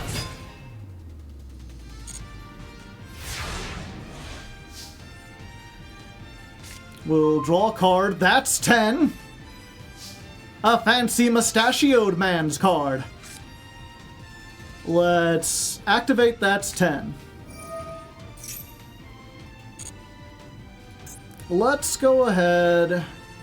Okay, so we're going to use this. We're going to get back the Fierce Partha. That's 1. Count it with me, chat. 2 of them things. 2 of them things. Let's go 22. What, you got, like, Tragodia? Is it actually No, it's not Gores, because they control a card. Oh, this is like a burn deck.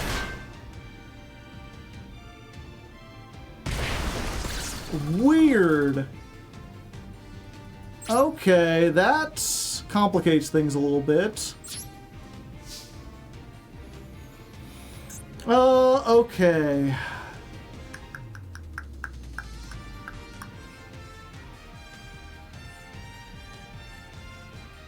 Okay, I think here's what we need to do, chat. Let's bounce this out. That way the effect is still on. We'll set that. That's 2. Let's make Azaroon.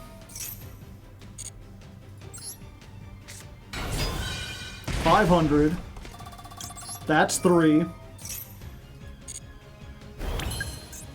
Let me read the effect real quick on this. Okay, this doesn't have to be the main phase. So we can make Redoer. And then we can end. We're just gonna play the slowest controlled game ever, chat. They don't appear to have the ability to do much of anything. Stand by. Let's take a card from them. Maybe we'll get a spell. That's 4. What did we get? Vanity's Fiend! Well, that's a good one to get. Let's go ahead and do this.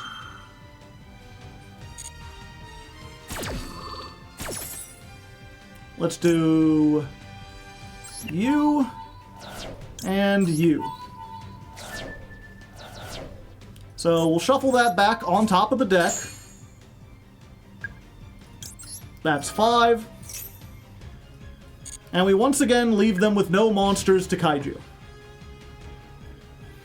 And of course they're going to be drawing that. We know it's in the deck.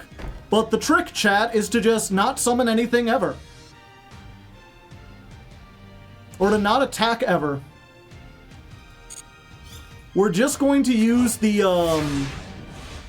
whatchamacallit. We're just going to use the burn damage from jumping back and forth.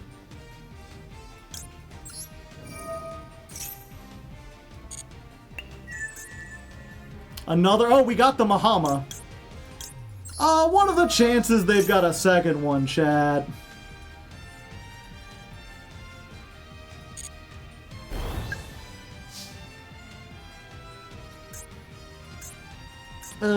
Yeah, we just got those. I guess we set this in case we need to.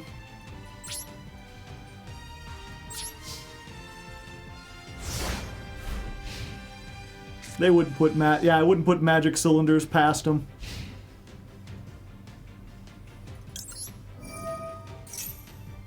So we'll take another one off the top. Planet Pathfinder. That's 7. That's 8. The slowest deck out in history.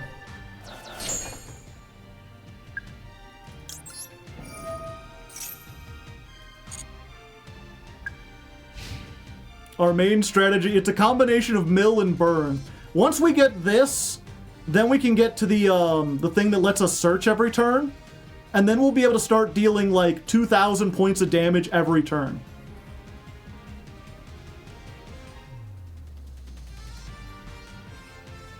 We just need to get to a trap that we can activate and put back every turn.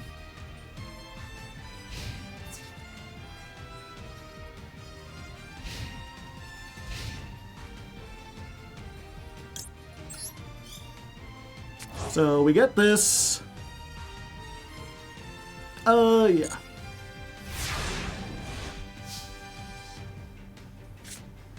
Another one. I didn't want another one.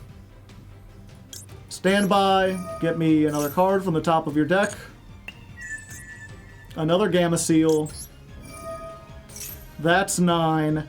And then we can activate this. Just flip it up.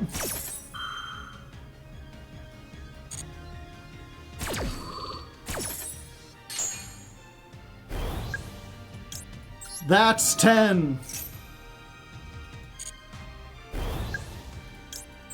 There we go! Let's go ahead and set one of these. And we can activate it this turn because we got to 10. We'll discard one of these. We'll go. We'll add Capone. 500. And then you come back.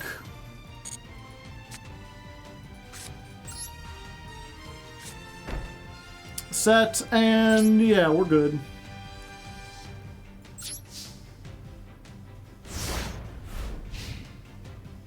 They're finished. Yeah, unless they tribute summon another, like, Vanity's Fiend, then we might be in trouble.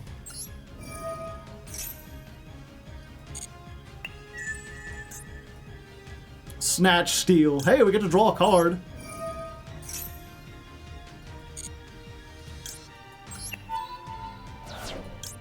I like free cards.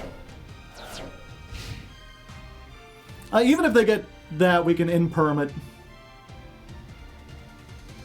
And then we can, like, pop everything. Yeah, it's just Vanity's Fiend. Now, of course, if one of these is, like, Solemn Judgment, then we're screwed. Well, we're gonna go to Battle Phase. We're gonna Vanity's Fiend this. So you're negated. Then we Statue of Anguish pattern. We're gonna summon 500. We're going to Lightning. We'll discard, that's 10. We'll summon. We'll add you so we can beat over this. If we need to, but I mean, we're gonna pop it right here. We'll do that. Then we'll do this. I just gotta hope they're not playing, like, Bad Luck Blast or, like, Waking the Dragon or something. I really don't want to pop these because I haven't been doing anything. Owner's Seal. What does this affect? You could return one. Okay. And then before the end of the battle phase, we'll just jump both of these back.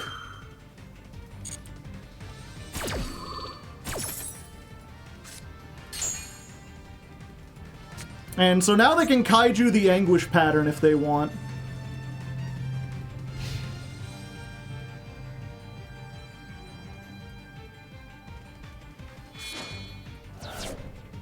Yeah, they finally get to activate one. But if they do anything that tries to burn me or take it or whatever, we can just use the Etio.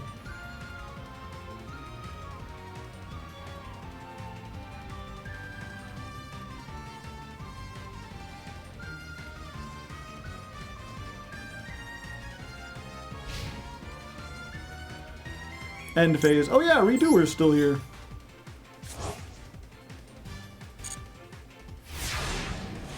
Ten turns, yeah. The long, hard-fought duel against Burn.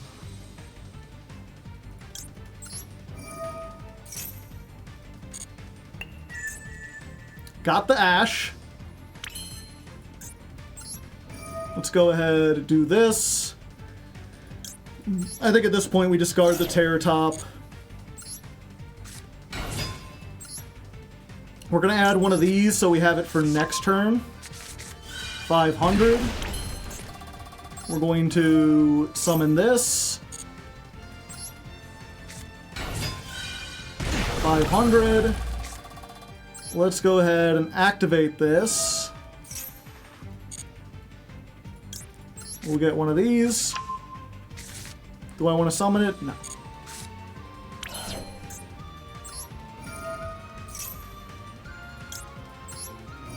Then we just tag both of these back.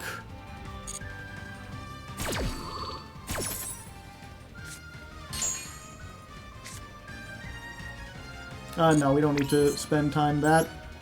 Defense. And you know what? Just in case Redoer gets stranded, let's move him to defense too. Because the idea is to never actually let us be attacked.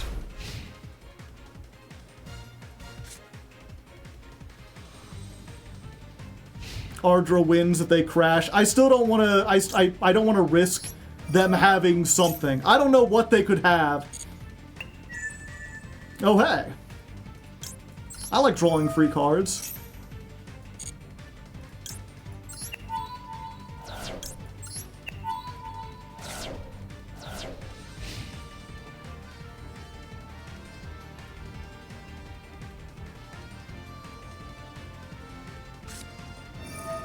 Pot of Extravagance, turn, turn, turn. Give us the cards and do the shit.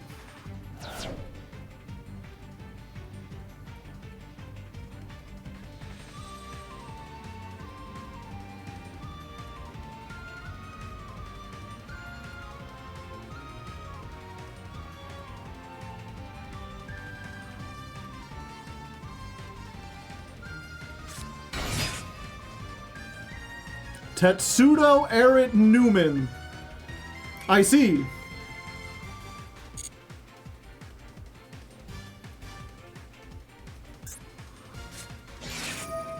Power of the Guardians.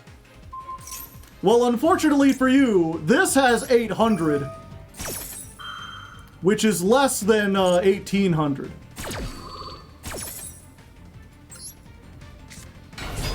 Yes, I would like to return this to the hand, please. 500. Get out of here, Power of the Guardians.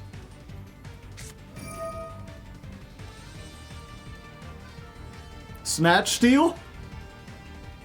Hoomst.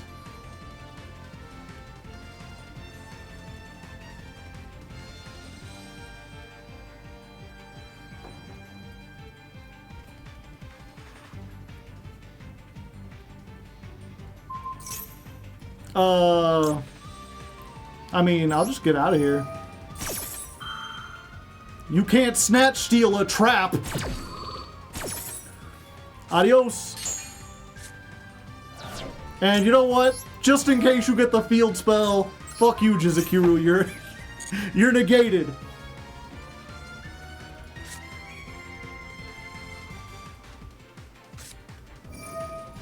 Power of the Guardians. It's a guardian power. Okay. Battle phase. Yeah, you know what? Let's just get out of here. That is a nice, big, hefty attack. Be a shame if it was 0 suddenly. But you gain 500, so... Oh wait, no you don't.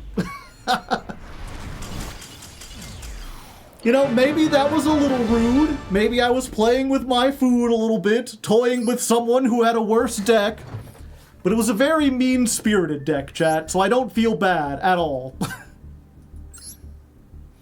Let's check out. Let's see exactly. Did they have the magic cylinder?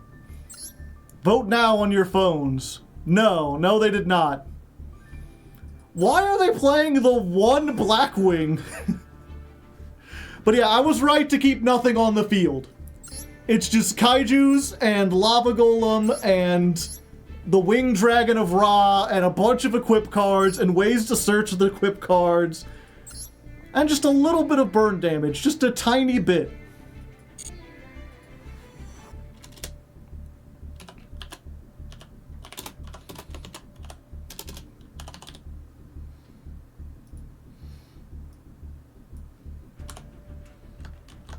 There's 7 there. That was duel 44 versus, what do we even call that, chat? Stun, but worse? Kaiju control? Evil baby? We need a Goblin Joe emote.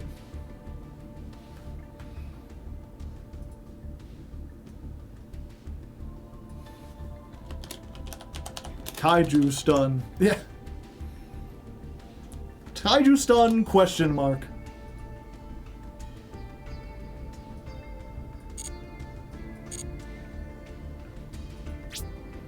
One mad day. Yeah.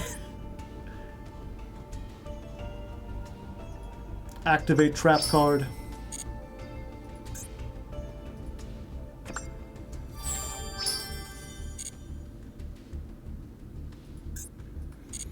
It's just an owner seal deck.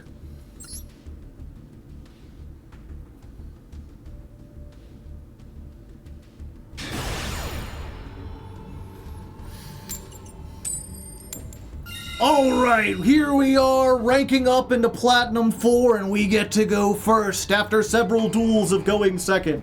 So far, Platinum 5 is not looking... I thought Platinum was a little stronger than this. It seems strong when you're playing like a masochist deck. But once you're here with something with a strategy, it's like, damn. These people are not... Yeah, we're like a 50-card deck with a 9-card extra deck. What are the chances they have Imperm, Chad? 0% chance of Imperm. I'm not even gonna... I can't even wear the bat. Let's go ahead... Okay. We get this. We get that. Put the field spell. At least we're against someone who's hashtag blessed, chat. You know, they're having a good time. They're having a fun time. Thank you, King Miner, for the tier 1 sub. I appreciate it. Let's just get the green one. 500. Let's get another 500. We don't even tag these out. We've already got the Dirt Spider. Honestly, you know what? If they have frickin' Lightning Storm Lois, that's fine. That'll put us on more even footing. I have no faith that my opponent is on anything good. I think they could Lightning Storm us and we would still win handedly.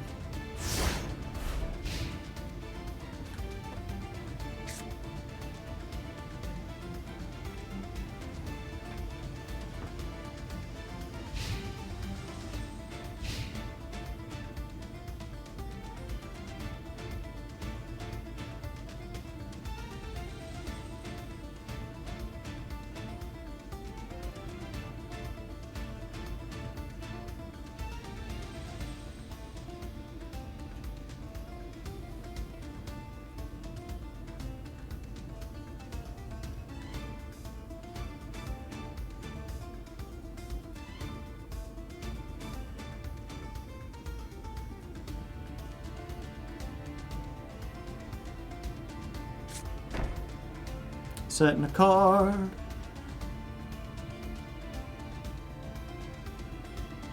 Is that all they have, or are they a Duel Links player who sets in main phase 1 and then does stuff? Oh, hold up. Roar of the Blue Eyes. That's not a bad card at all. Some might even call that a good card. Blue Eyes get summoned. Thank you, Freddy Set Go, for the 21 months. I tip my hat in your direction. Which, by the way, if you didn't know, you sub to Hardleg Joe on Twitch, you get a little hat tip. You get a little tip of the hat. You ever had a gentleman in a top hat just give you one of these? Now you can. It's Red Eyes again. I guess I should have popped this. Ring of Destruction. Okay. Let's just get Anguish in here.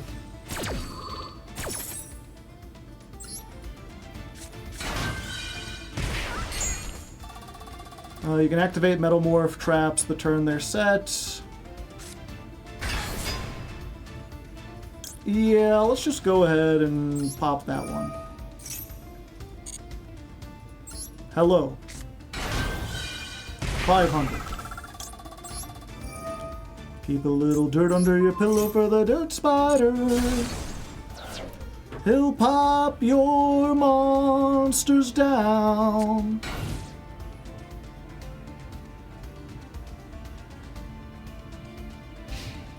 End phase. Well, sorry, my opponent. You tried so hard and you got so far, but in the end, you were hard and far, and my deck had a win condition, and apparently that's enough to get out of Platinum 5.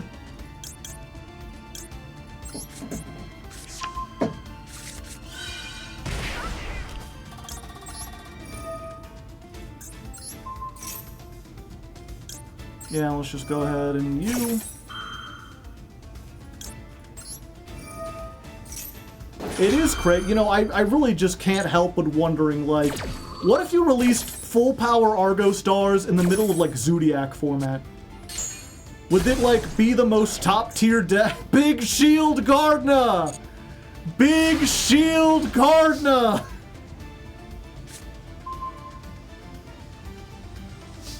How come that didn't work? Oh, it has to be a spell card, and I targeted them with a trap card.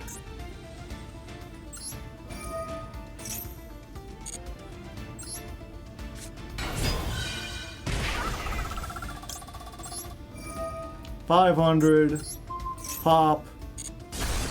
Is that just game? I think that's just game. We've needs Nibiru. Yeah, I'll add another one of these. No, I don't need to. 45.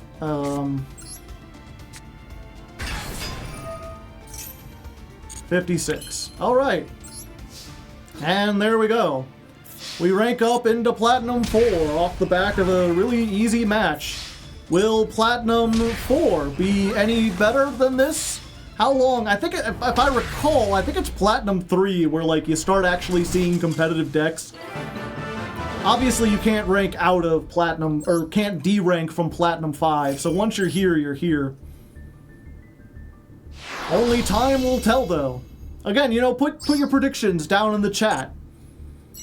When do you think we'll have to change the deck and actually add in hand traps and stuff?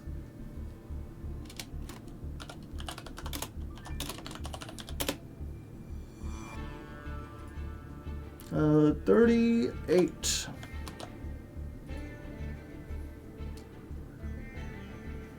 Dual 45 versus Bad Blue Eyes. Skip most of the duel. It's just a rank up. Hi, hello. Damn, they had a huge shield.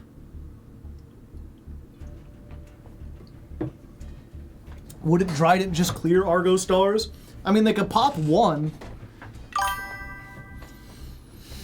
Turpin1169, thank you for the prime hype. I tip my hat in your direction. My first time watching the stream. Welcome. Hope you're doing well. We're getting to Master 1 with this baby, just as it is. Who needs Maxi or anything else? Did Dirt Spider exist in 2016? It did, but there was no way to search it, and there was no way to, like, search 2 traps and add them to the field.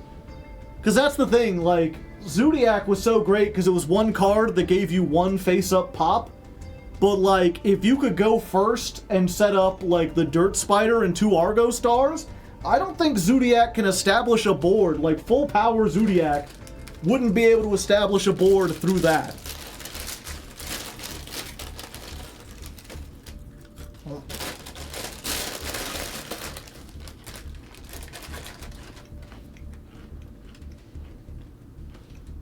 We're playing around crossout by not putting in anything good.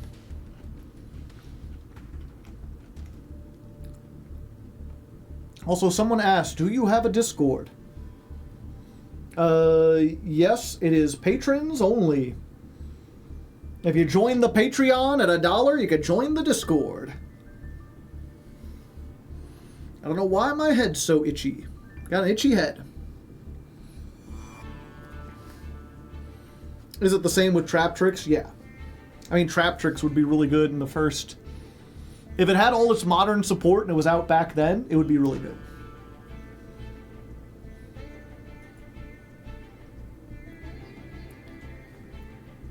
The big thing is that Argostars can kind of go second.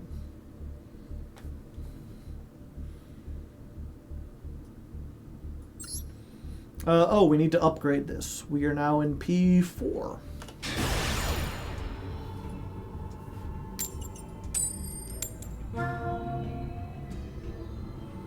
I'm being mentioned in chat. Who's mentioning me? Oh. I'm mentioning someone else. I just happen to be involved. We're going second, right? We're against the Silver Moon, 60 card deck, 1 hand trap. Is 1 hand trap all... It's gonna be like, is 1 hand trap all we'll need? No, we'll need 0 hand traps. Oh, that's 10. What is it, my birthday? Time to count. Time to count.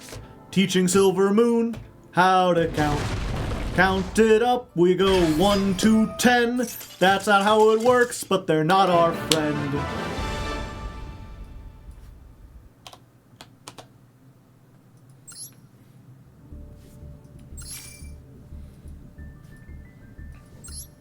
"10 birthdays? No, just because it's a gift. It's so good." I see.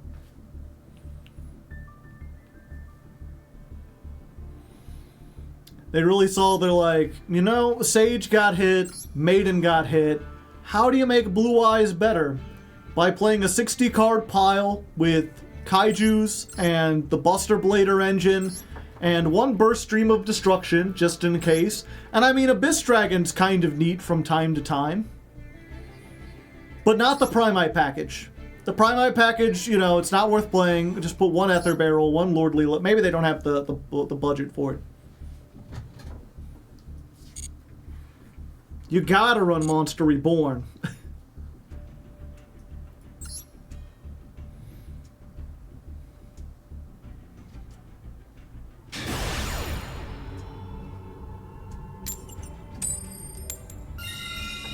Going first makes me feel alive. I go first and my opponents die. Do you think I'll win only if they lose? I'm letting Argostars choose. Alright, we got a 1-card starter, and that's it. Oh, Maxi. Should have fired it off in the standby. Haha! Now I'm getting cards! No, come on. That's like the one thing that doesn't trigger the triple tack. Okay, well, we learned this lesson last time, chat. Normal summon this, make Invoker. Let's see if we can invoke Ardra onto the field. If they have Maxi here, they get a single draw. They do not have Maxi here. Point! I'm outie. Let's go with you. Let's go with you.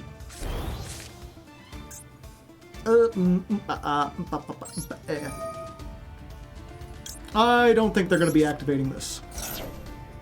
Let's just summon this. Let's get the Field Dispel.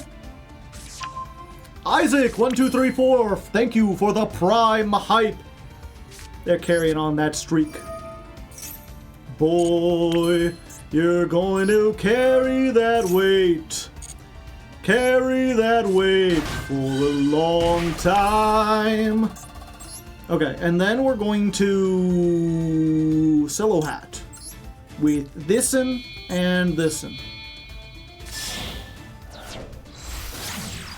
Alright, Rabbit. Go out into the fields and find me a fresh dirt spider. So we get the dirt spider. We add back the purple one. The lightning to do. We're gonna set. We're gonna set.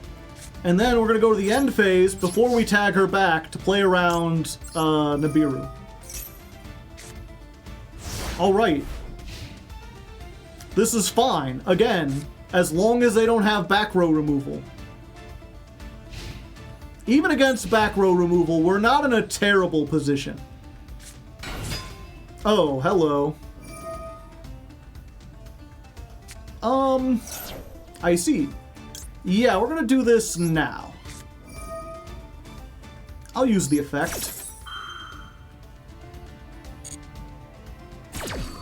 So we're gonna summon this, and then we're going to bounce you back.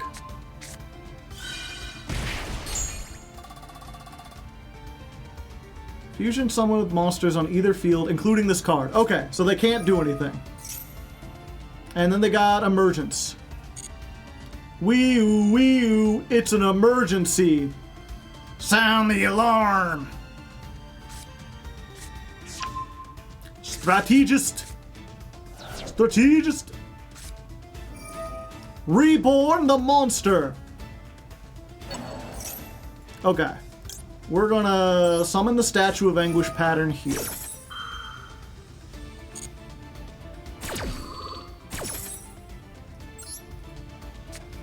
What is this effect exactly? You can okay, it's a slow effect.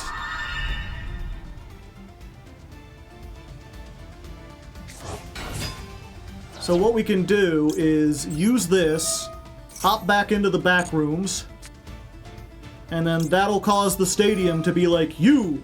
Halt, criminal scum! You shan't be using your effect this day!"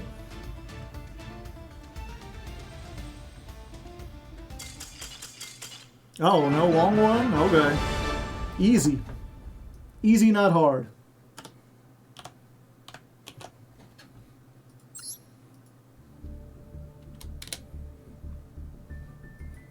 It doesn't matter anyway.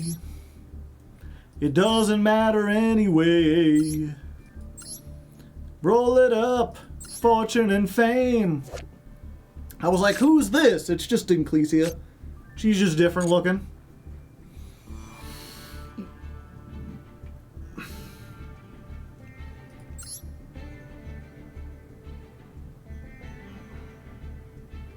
Huh. Don't these, like, clash really hard?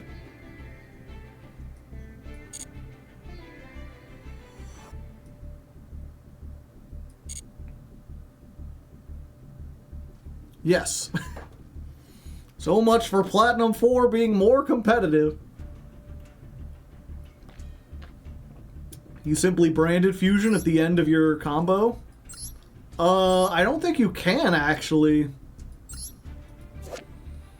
You cannot special summon from the extra deck except fusion monsters the turn you activate this card. So if you summon a Synchro or a Link or whatever, you can't activate branded fusion.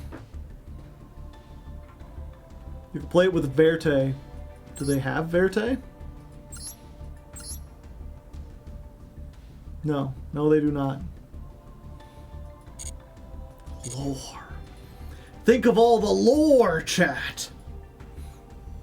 You can have one of those lordly loads we've heard so much about.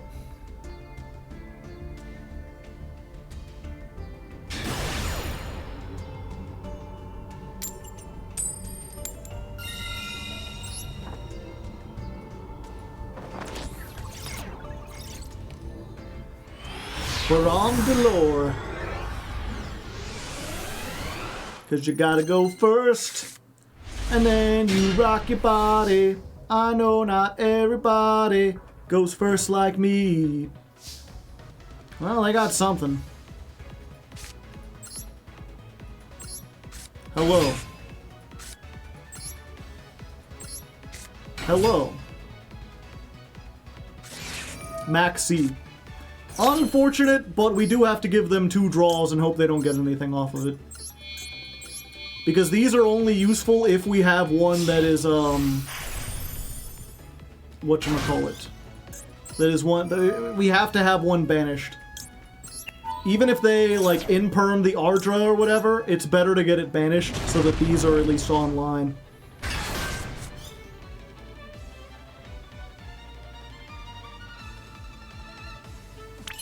Okay, we're only at 4. They did not do it. Lightning. Real lightning. And this one.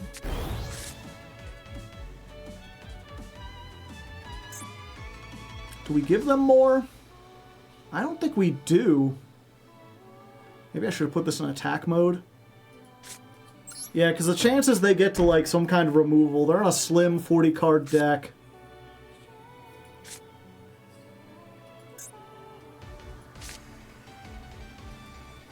Oh, but they don't.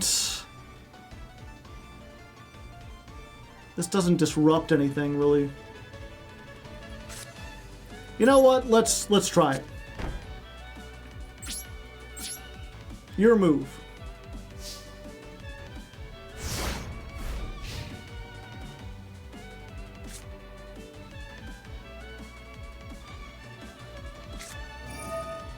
Maxi, why you gotta be so rude?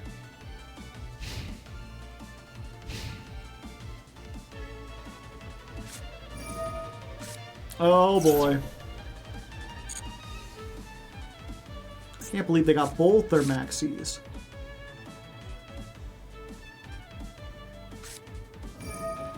Bingo machine, go! Apparently this is like seeing a lot of play.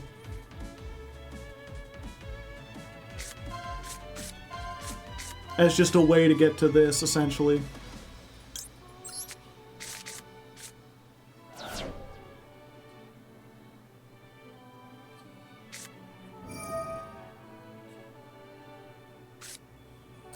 Discard the blue eyes, alright. It's not a great Rhoda, but it is a Rhoda. Ultimate Fusion. I guess that is removal. Dragon Ravine. Alright. They really up to some fuckery here.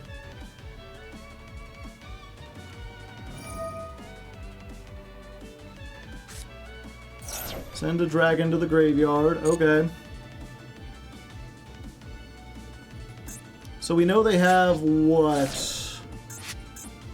Chaos Max. Okay. So they have this, they have the fusion.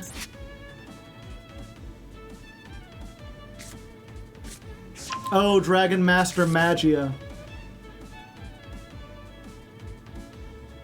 Yeah, that would ruin us.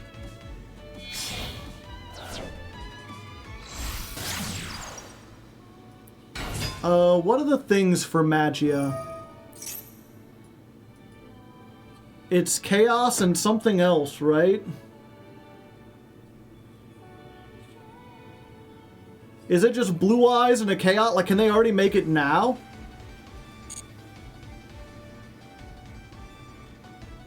The Fusion Dragon. Gotcha. So when they try to equip the Blue Eyes, we need to stop that.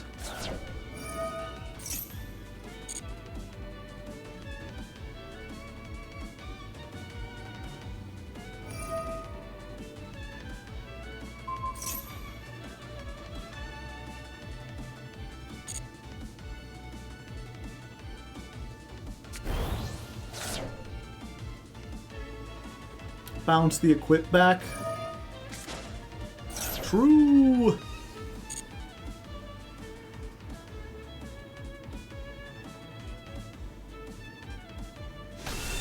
I think I just bounced the Blue Eyes back when they try to do that.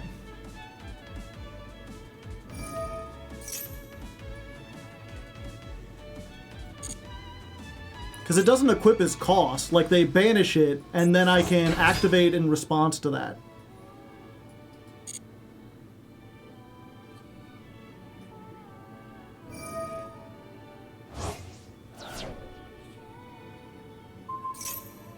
Yeah, so now we can do this in response.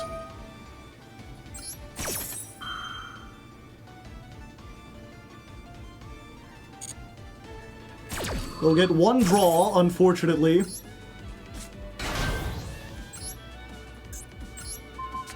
Yoink. But that's burned now, so they shouldn't have a way to get to it.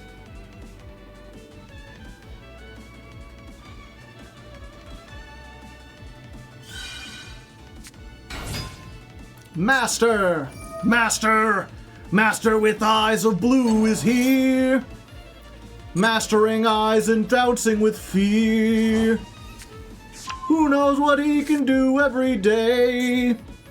Master with eyes stirring pride and he's gay. Master! Master! Master! Master!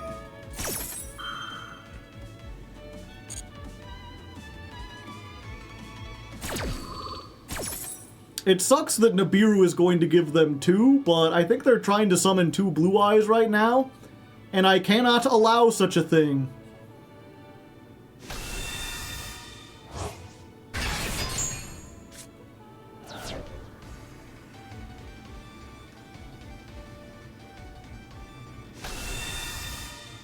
Oh, and Jet Dragon, I see.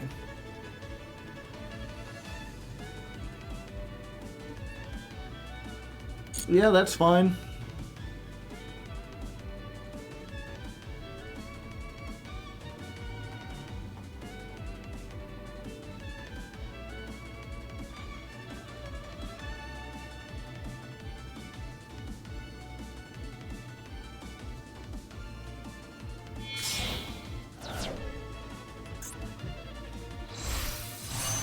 They get to the Spirit. We like Spirit, yes we do.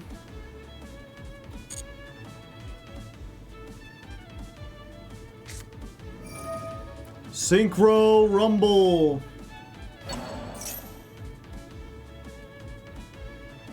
Yeah, and I think we have to Nibiru here, otherwise they get to Barone.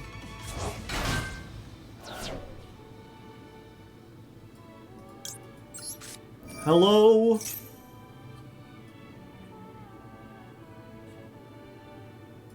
And let's put this in the back rooms.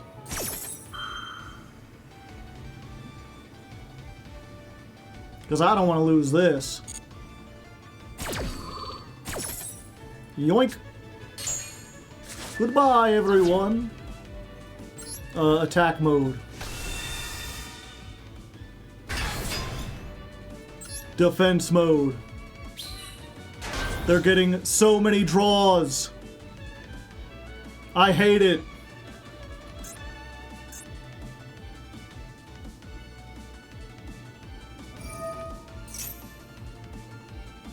Could have discarded Nibiru to tribute the field and only give them 1 draw. Huh. I guess good point. Yeah, we do this right. Another one. Not a once per turn.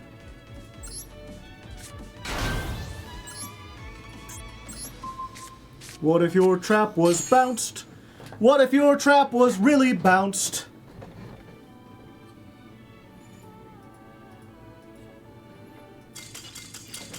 What? You surrendered? I didn't have any. You had so many cards. What do you think, I was gonna kill you next turn? Do you not know what Argostars does? Wow. Like, they set the trap, and they had so much, like, setup. They probably had hand traps. They had shit. They're very, I mean, I could keep them off the trap, because every time they activated, I just activate Edio. But, like, you could do stuff beside that. You had a big token. We take those, I guess. Sure, 2 Maxis? Why not? I can beat 2 Maxis. When my opponent gives up.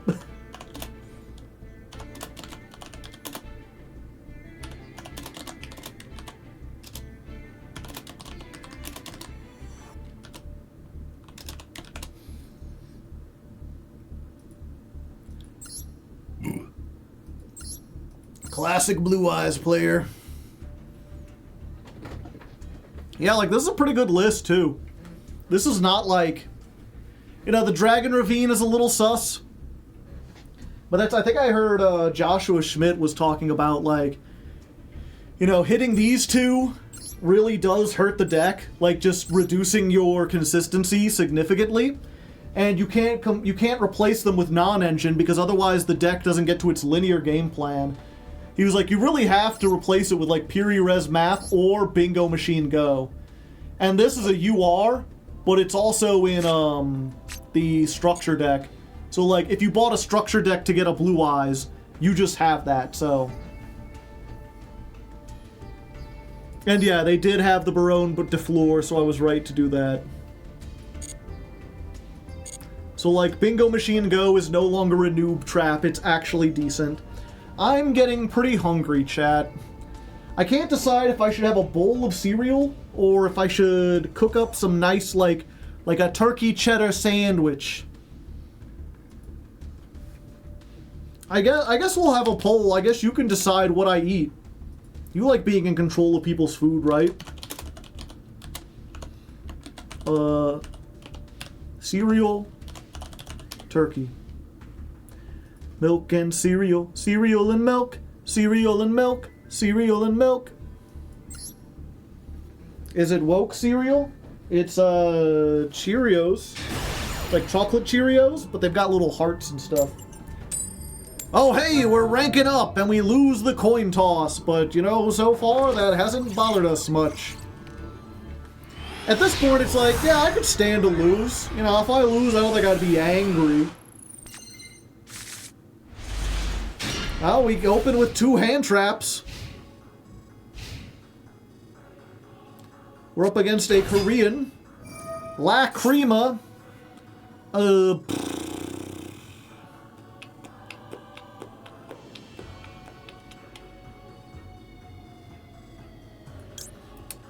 Yeah, let's just ash this.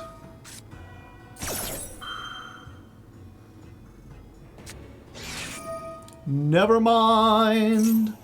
Never mind anything.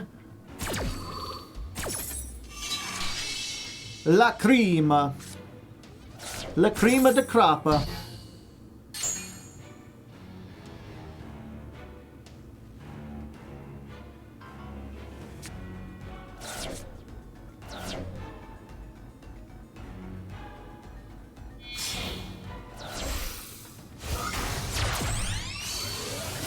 The thing was, I think Ash was the good target there, assuming we also had this.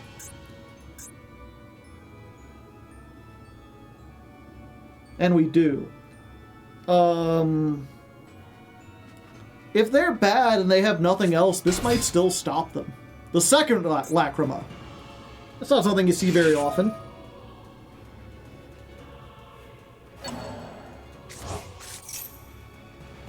But what if I had the Ghost Bell?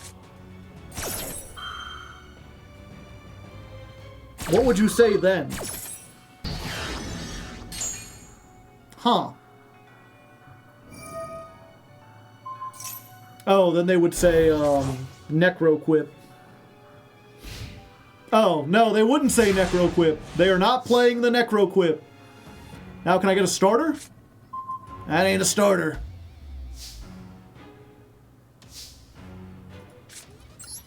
Oh, it's not bad, though. That's 10. Haha! Max C all you want. I don't even have any plays to make.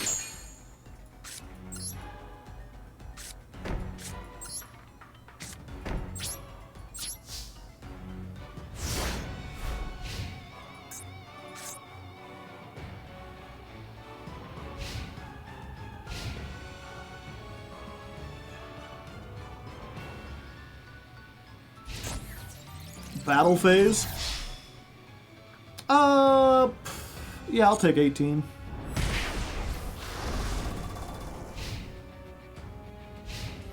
End phase? Sure. They'll get our that's 10 counter kind of stocking up. Ah, another Max C. Okay. Well, at least we played through both of them, chat.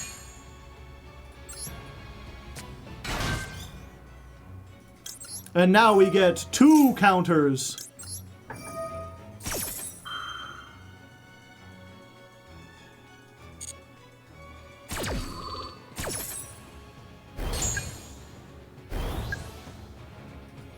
And then we just wait.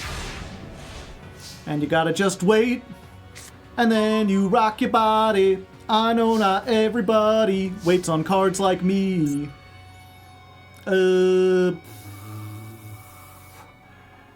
The thing about Zerun is they don't... Oh, yeah, they do have a convincing out. Yeah, let's just do this. Zerun says hello. We're gonna get 1 on this. We're gonna use this. What does this do? It just gives it 500. Yeah, so let's just pop the Lacrima. Pop, pop. It's, you know, I'm noticing more and more that the people in Platinum are not here because they're bad players. They're bad because they lack confidence. They lack stick-to-itiveness. They can't just see through something. They get one little pushback, the slightest bit of resistance, and they're like, I can't possibly win, and they give up. Let that be a lesson for you if you're in Plat, or just if you're stuck in the Platinum of life, and it feels like you can't succeed. So much of what's happening is just giving up too early, when all you need to do is just stick with it and push a little bit farther.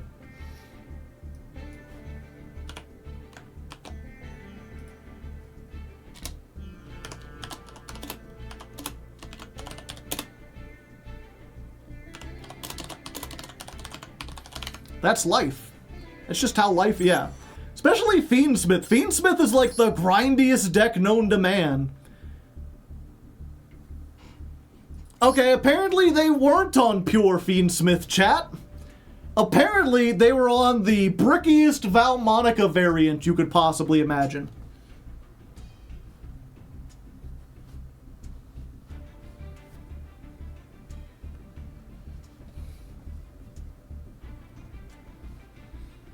As an insult. Oh, it's bad, Fiendsmith. That explains it. Okay. Give me a second, chat. I'm gonna go start up my air fryer. This should only take a minute. Okay. This is gonna take 5 minutes to preheat. We can play another duel in 5 minutes, right?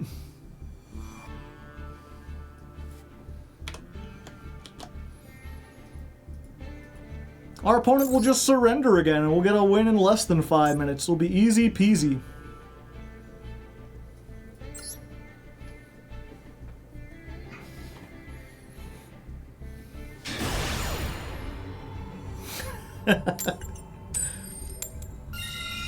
Alright, we get to go first. But that may not help us today, chat. Because we're going against a very intimidating enemy. You ever fought against a rabid dog? Because we're not just facing one dog, we're facing all the dogs. Dun dun dun dun dun dun dun dun. Dramatic reverb. Fortunately, we got a starter. I got that's 10. That's fun. Hello, it's me, Terror Top. I know it's Pride, but you don't want to run into the Terror Top. That's a little bit different. You want your tops to be respectful. Who let the dogs out? Questions that have been asked since the dawn of time. Let's go for Invoker. I don't even know what this guy is. He's got like a weird face. We are against the 60 card deck, so the chances they have in perm are pretty small. Let's go for Arda!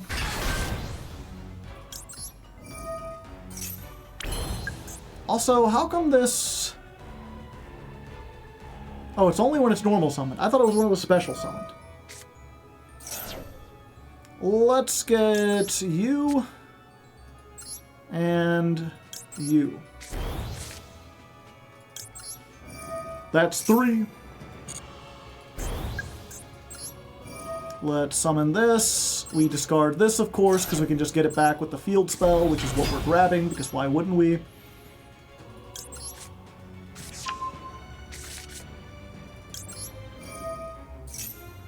And I don't think we need to give up anything. Let me think about this. We could go 1, 2, 3, 4. We're so close, but it's just not enough. We need to give up one thing. I don't know why. Doesn't even matter how hard you try, chat. 500. You know what? I think we're gonna give up the Arda and grab that. That way we can set everything in our hand. So let's go ahead. We're just going to add back Eto. That's 7. We're gonna make Silhouette.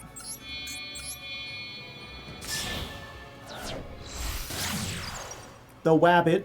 He's a little wascally, but that's fine. We won't hold it against him. We're gonna add the Dirt Spider. That's 8. We're gonna jump this back. That's 9. It's unfortunate we couldn't just get to one more. Oh, wait, I'm not gonna have enough room. Fuck.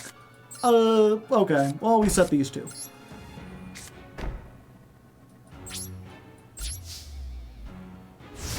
And then,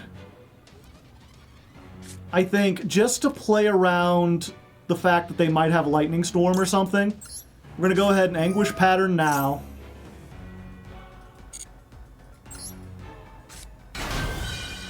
Get that 500. That's 10. And then we can get the Apophis so that if they have the Lightning Storm, we're saved.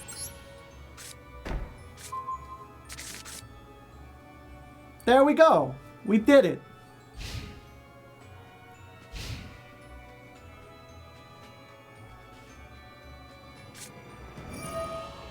Branded lost. Did they lose?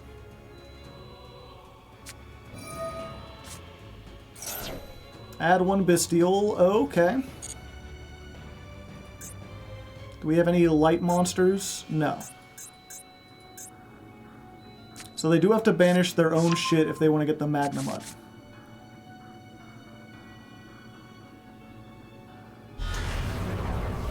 Ah, the Falling of Albaz.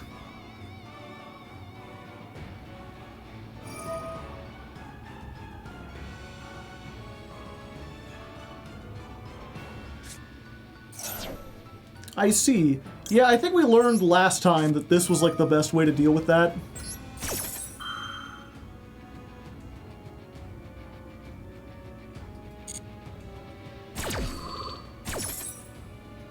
We summon this.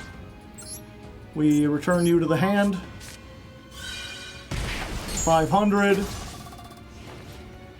Your effect does not resolve. And then the rabbit eats your lost.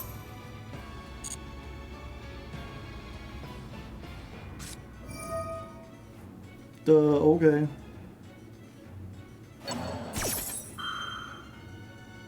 Sure.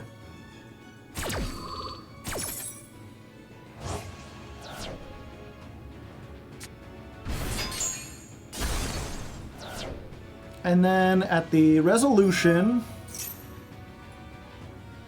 I think we... Yeah, let's go ahead and get the Azaroon out here.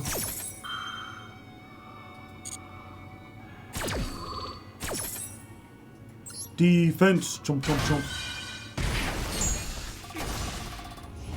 And then the Dirt Spider destroys this, so they can't summon the Lubellion. No rebellion for them. They've got 3 cards and we've got like 3 things. Okay. Yeah. I'm just gonna summon this because I can to deal 500 damage. Nah, who needs to pop stuff? Back you go.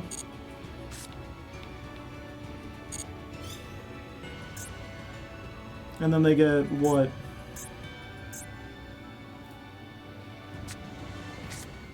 A Druis Worm. Okay, they can summon the Druis Worm. So they're probably not out of this. Wait, no. We just put this back. Ah, they realized it.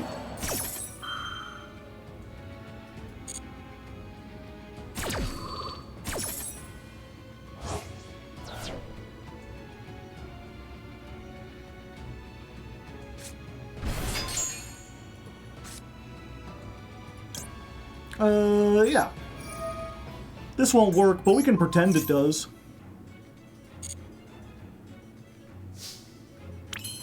Okay. 2 attack. We activate that's 10 again. There once was a man named Old Man 10 again. We're going to summon this. 500. That's 1. The dirt spider will destroyeth.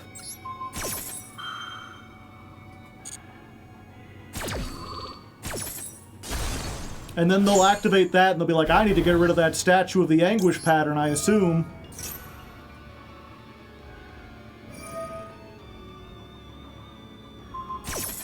Silo hat? Yeah, I'll activate this in response.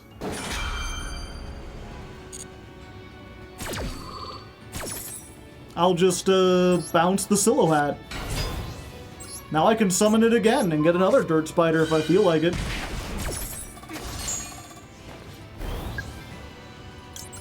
Oh, we're getting so many. I think this is just game. This is just game right here. I guess I don't need to play 3 of the one girl with the baseball bat as like a finisher because you just get enough stuff with that's 10. I guess there's always a chance they have another, like, Bestial or something, but... yeah, sometimes just too strong. What can I say? Not the silly hat, rabbit!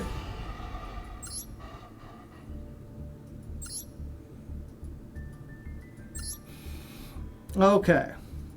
Time to go put my turkey into the air fryer, chat. Which means it's silly song time. Y'all ready for a silly song? Do you like silly songs from time to time? What does the wind say? Awful, wicked things. Lies. Do not listen to the wind.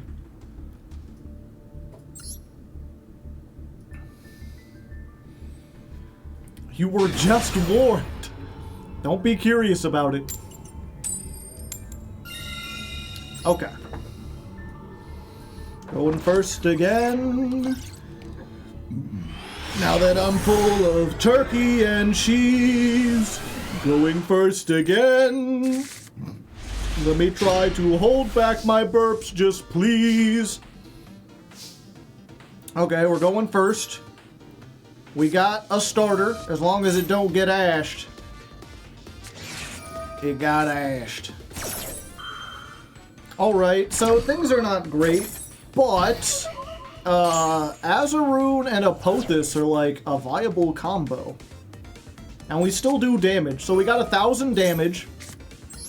We've got a negate. And we got something else. And also, we can add this back and do it again next turn. Actually, we could set it. Do it during their turn. They ain't gonna stop us.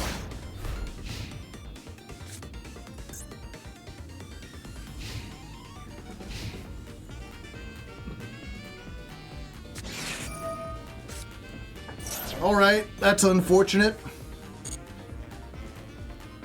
I think I could do this, though. I just have to remember how Apophis works.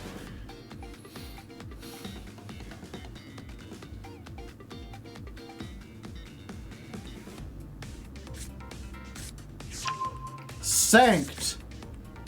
Interesting. Ah, I see. Playing against the magical musketeers, are ya? Well, in that case, let's just Azaroon.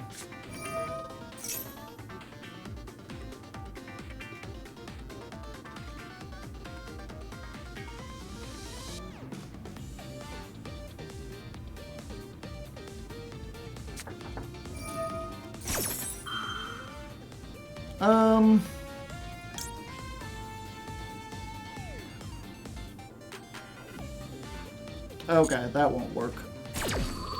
Yep, I should have done it the other way around.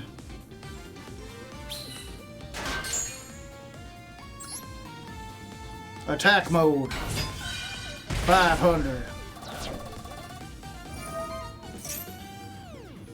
Oh, now we do it.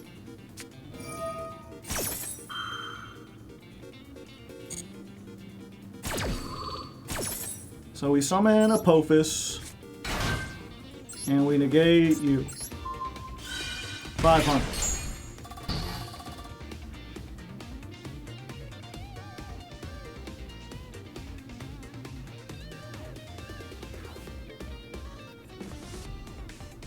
Go ahead, link it off.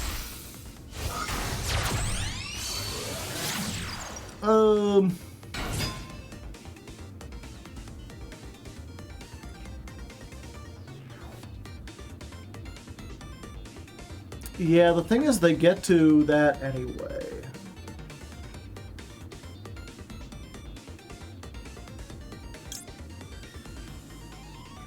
Yeah, I think this is still the best route to go with this. Is this once per turn? Yeah.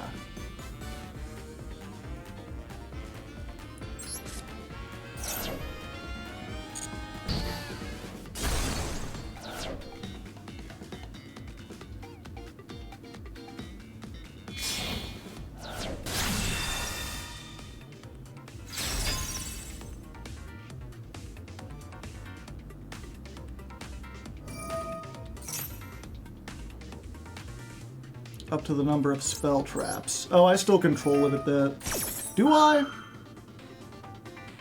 I forget if this goes at the end of the thing.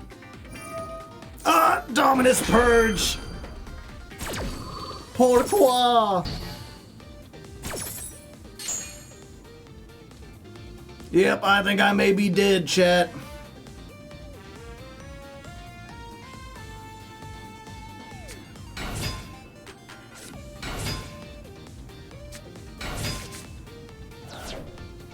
Oh, this counts as a spell trap and a monster. Yep. I know what I'm beating.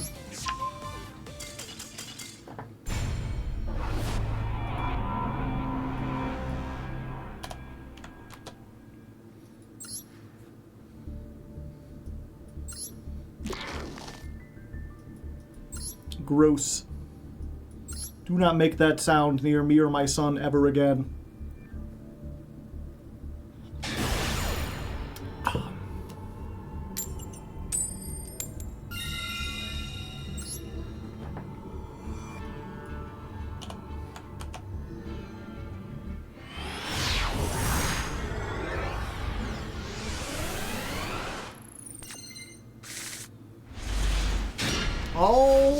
Alright. This is certainly something. Okay, so we need to do this because we need to get one of these banished. Let's just put the Swift Capone there.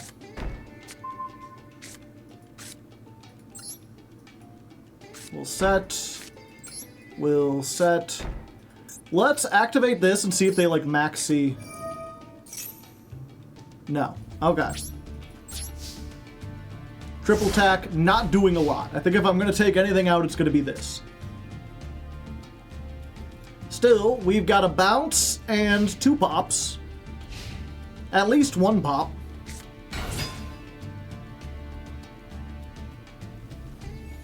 Yeah, we need to do this now. Because, what's her name? Sarah is unaffected by all trap cards. And these ones are just unaffected by whole trap cards. So if we pop this, they hopefully cannot make Sarah. And that's all it takes.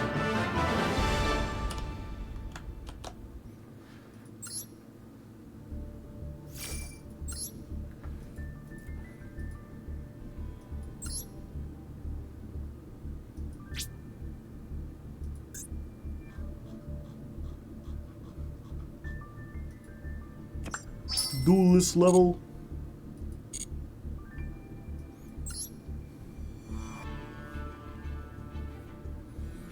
So they're not affected by whole trap cards, but they're affected by half trap cards. Alright, our opponent is having a bad day. And I think it's because they've been visited by one of the specters from the movie Spirited Away. I think that could be the reason why their fortune is so bad. And if you're wondering why I think that, it's because their name has been stolen. They are nameless. And also they're playing stun. I see. Ah, real fun enjoyer up in here. This Nibiru is of little use here, Batman. Let's activate this.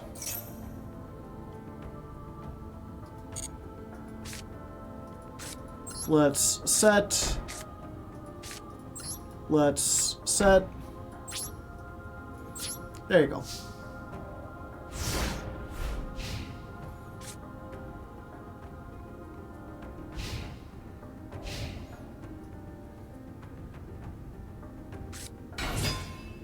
Two of them things. Two of them things. And this is a light. Yeah.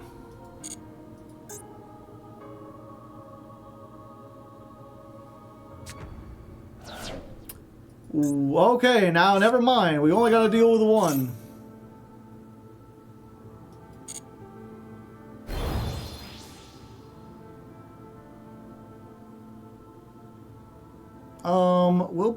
We'll be equal. We'll be able to crash. I think we gotta try this.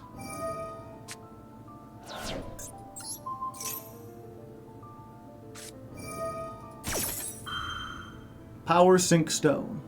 Okay.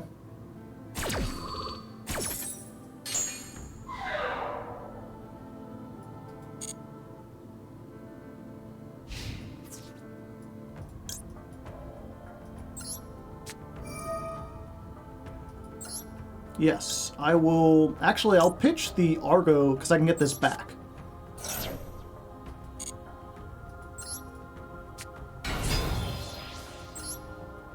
Add the card. Yeah, we'll get... this one. Maybe they'll try to attack, chat. Nope. Nope. Defense. Chompa, chompa, chomp. Yeah, we'll put this back.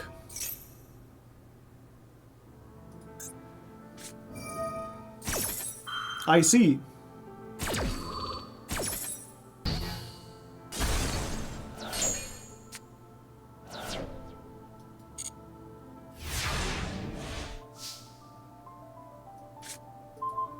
Well, I mean, I can just, like, add this back.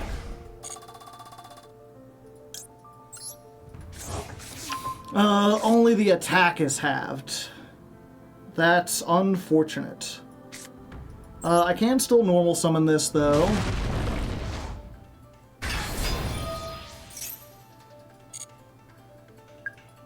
I can... what does this do? Then negate all monsters? Yeah. It's fine, we're just getting extra stuff.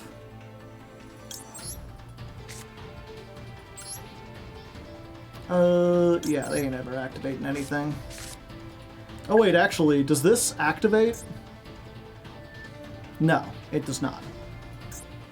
Oh, but this isn't a monster effect. Wait, why can I... what did I negate this with? Oh. Negate the effects of all monsters. Oh! I see!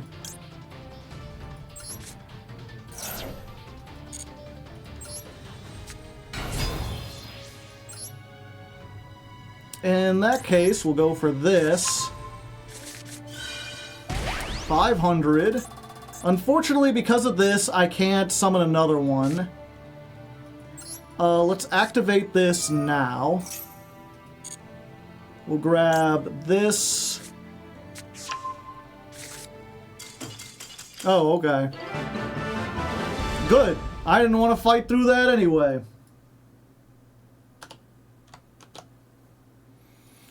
Ousted by their own floodgates.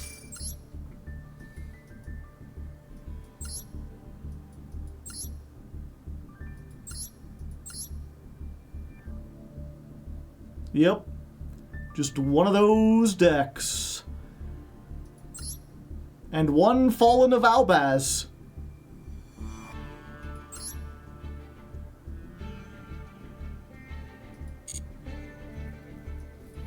I drew the stun cards. Why are they still playing?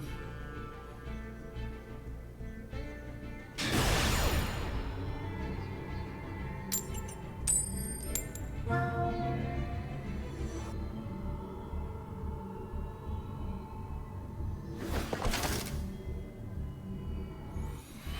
think I mentioned this in a previous episode. I'm like, you know, playing stun is fine as long as you've got the right attitude. If you know you're being a little degenerate, if you know you're being a little cheeky, and you know, you're nice about it and everything, it can be fine. But not even half, 90% of the stun people I run into seem like they are the most hateful people. They're like, I do not want anyone to have fun. I do not want this to be a good game. I just want to win, and I want to do it without having to think.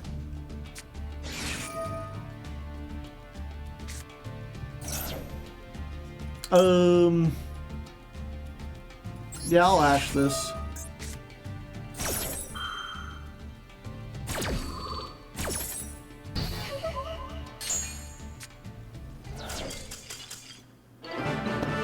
Platinum players, man. You had the floodgates? Did you not think that was gonna do anything?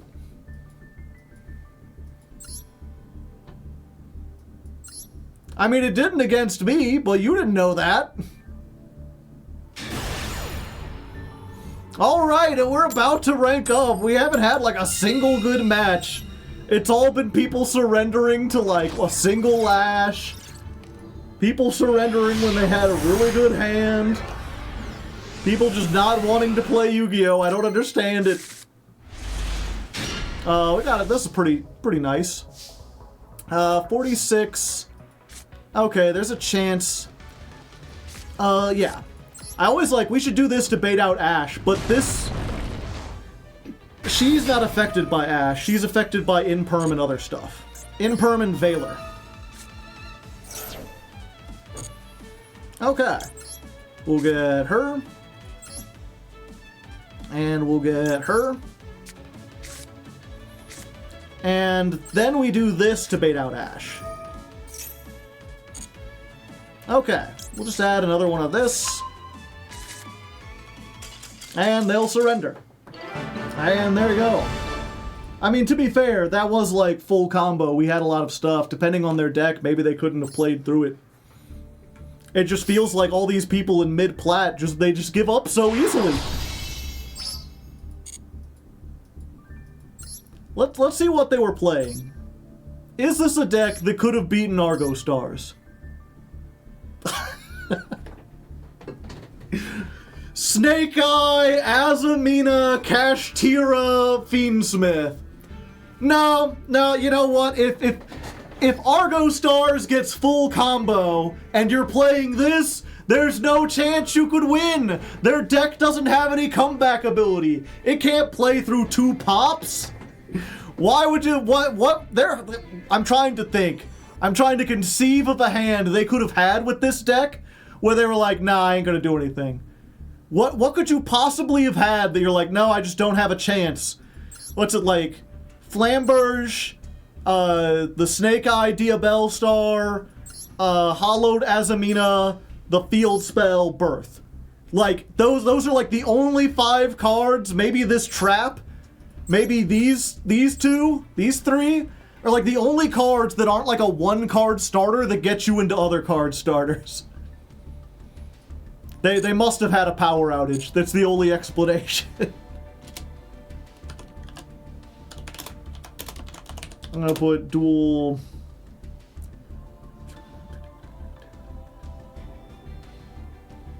55 versus a coward.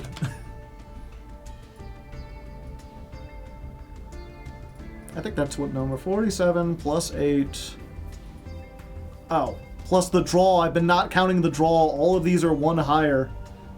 1 second. That was duel 56. That was duel 50. 49. 46. 43. 41. 39. Okay. When did you start having chat on screen? I started doing it for Jankmas. We're going to see how it works out.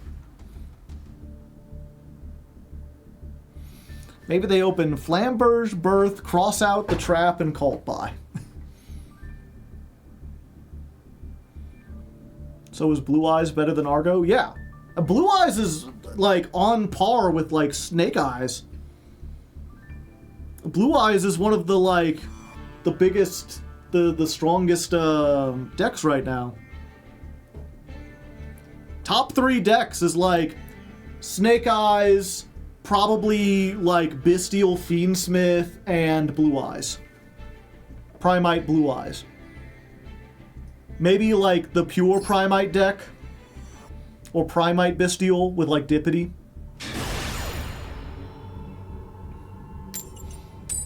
Oh yeah, we're in P2.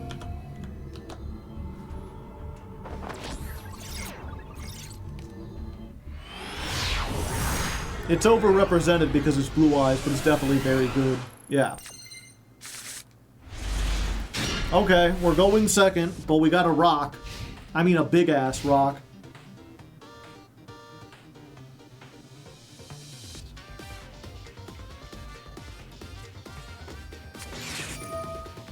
Engraver, just engraving away.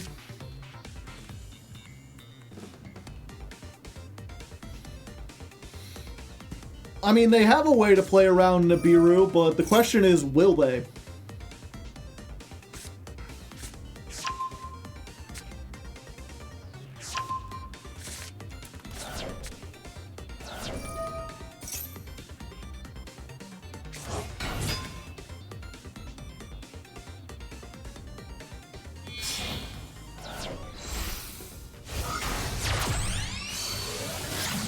Lurie into Requiem, Requiem tribute for the Lacrima. Lacrima gets another Fiendsmith into the graveyard. Fiendsmith summons itself back by sending a light fiend from the grave into the deck. Then it can equip a card which can be used by various means to extend. But even if you don't, even if you want, you can just make a thing right there. We got Snake Eye Ash. Kick 'em in the ass. Doing all the stuff and it won't last.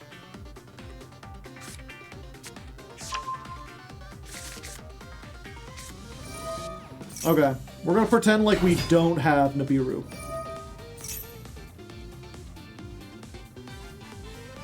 Just for a little bit. Oh?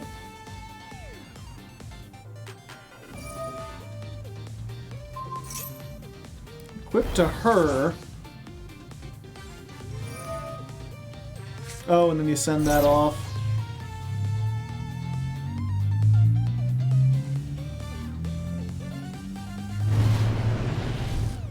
Make Flamberge. Okay.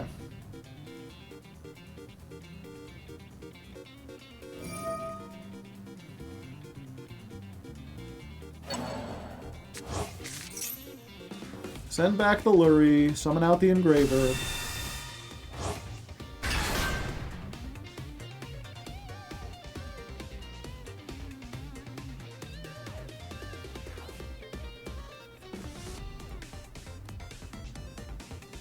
Now I guess there's a chance they make like Appaloosa here. Hello, shot ta ta ta ta ta ta. Welcome.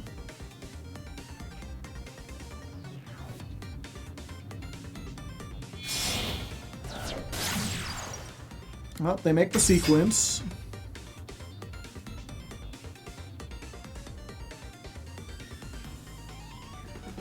Yeah, I don't think there's a way to stop everything.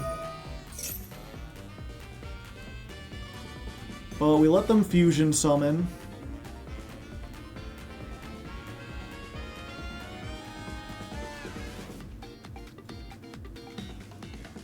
I don't think they have 3 Light Fiends. No, they just have 2. Wait, no, they do have 3. This is the Desiree route. Yep, okay. So they get Desiree.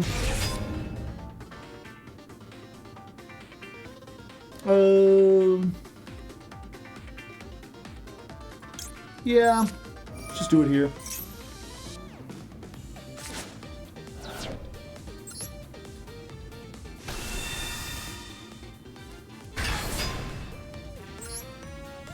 Yeah, otherwise I think they can get into an Appaloosa, especially since now that we've seen it.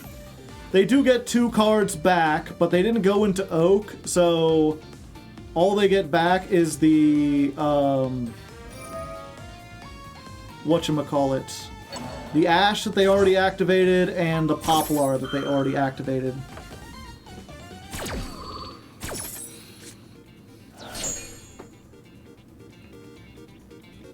I forget if Flame Princess requires 3 monsters or not. And I mean, they still have a whole handful of shit.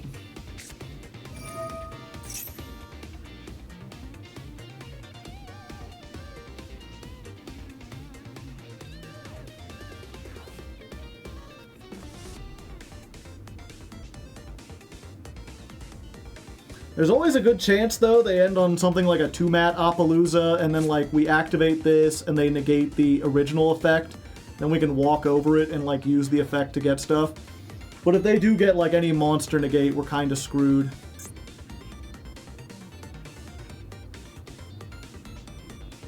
Promethean is 2+, but she requires effect monsters. Okay.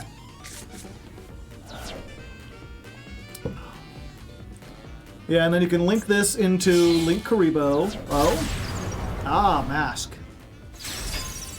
Why wouldn't you get the Poplar so that you could put it in the back row, and then you could make the Doom Dragon? Oh, you're going into Promethean that way. And then you get Promethean plus Doom Dragon.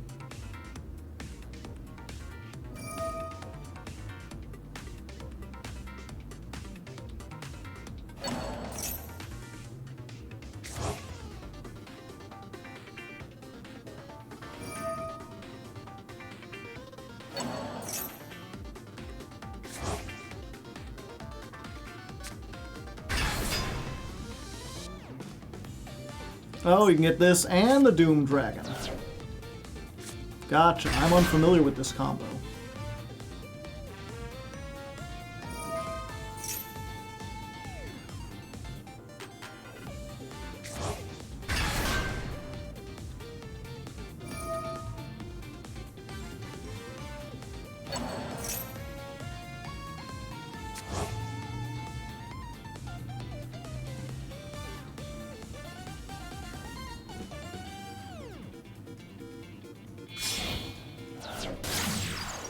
Sunlight Wolf. Did they use an Ash earlier on? No. I don't know what they'd be adding back. They messed up. Zambi Vampire. They have not yet begun to combo, Chad.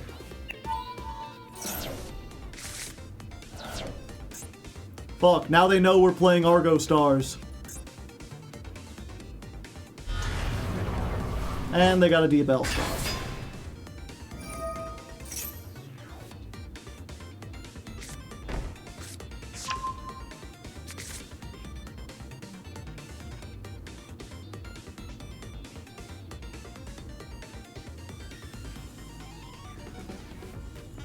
So they've got what? 1 negate?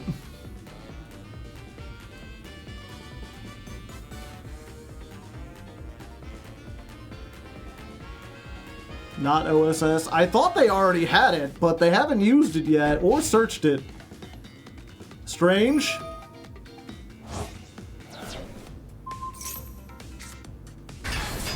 Okay. They do also have the IP, though. So they can pee on us. I ain't liking it, but they can do it. The question is, will they know what this is, and will they try to stop it? Probably, because Platinum players, or they probably just react to whatever the first thing happens, right?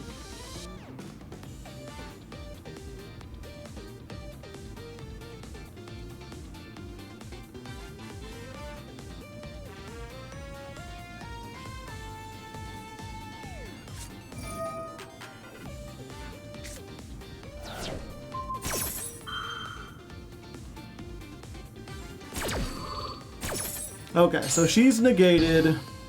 I think we still activate it just to get banished. Actually, we don't have anything that really works with the banish. So I think we just try to bait out the IP by going to battle phase. Yeah, let's go to battle phase. Oh, okay.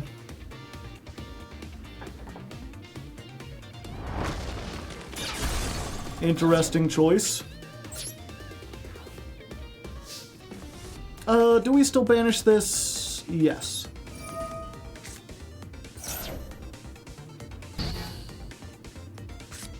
And then we set,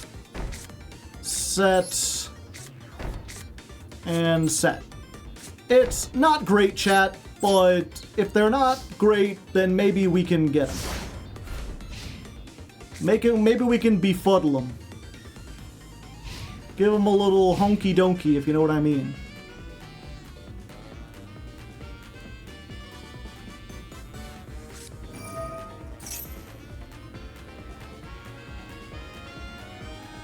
Yeah, we just have to let them do that.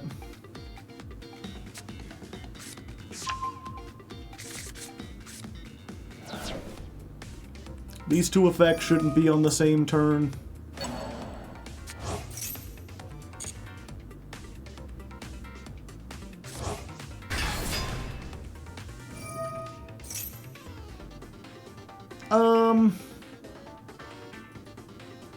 They don't have a great way to recover. I think we do this now. We go... You...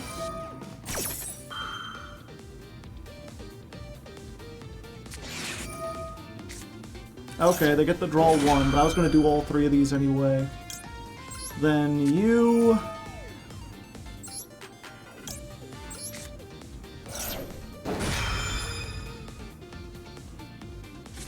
Ash. Fuck. Then you.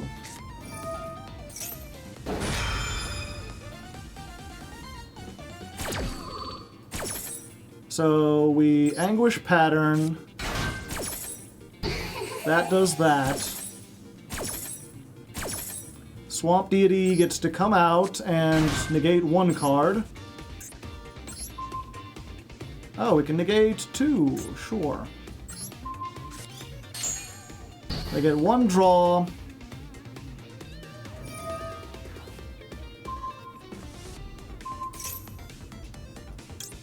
We do still get to do this. I think we just pop her.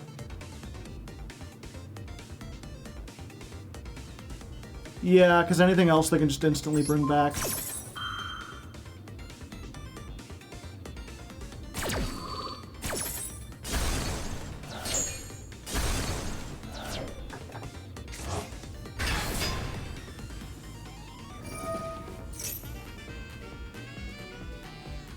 Yeah, so I'm probably dead here, but they might be running low on time. We've been talking so much about how people give up early, so let's see. Oh no, I'm a continuous spell. Whatever will I do?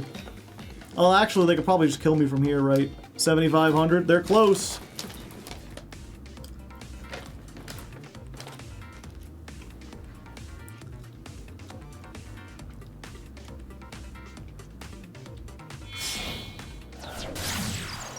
And now they're not close.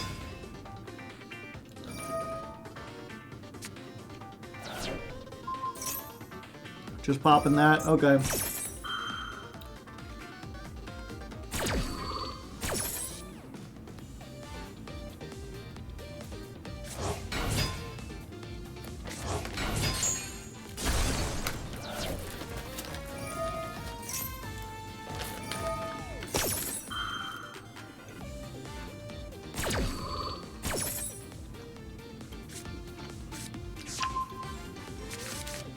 They were playing it the whole time.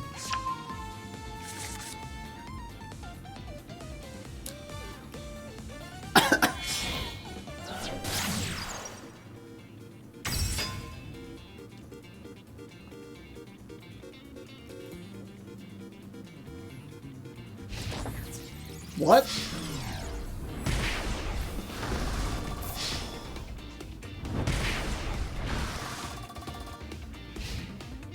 Why didn't you attack with Poplar? Can you not attack? That doesn't really help me, unfortunately. Time, it must be. Unfortunately, I didn't top deck something that's, like, really good.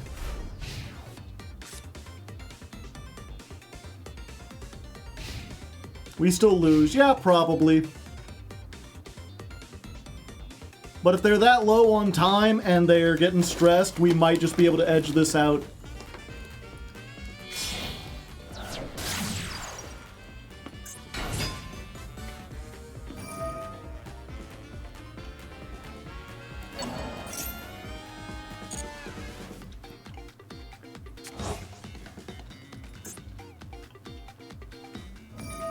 Are you winning, son? No.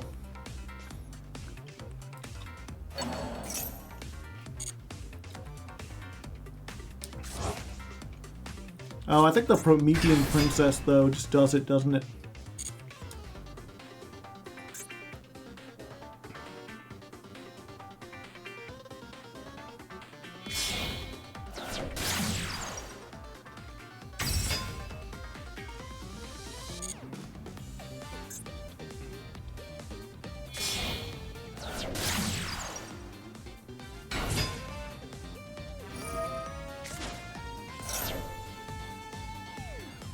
Yeah, I just need to wait, make them wait for like a second after everything, so that they can't get into like a flow state.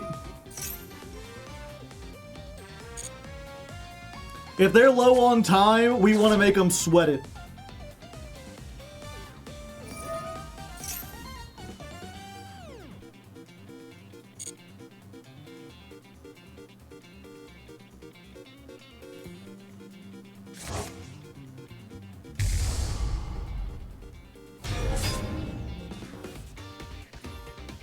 Yeah, we do this now. The fuck is that?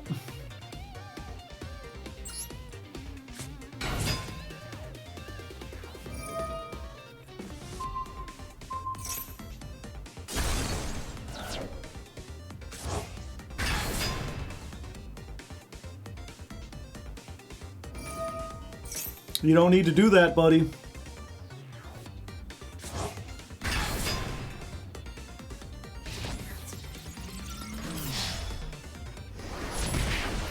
Well, we fought the hard fought, Chad, but it didn't quite work.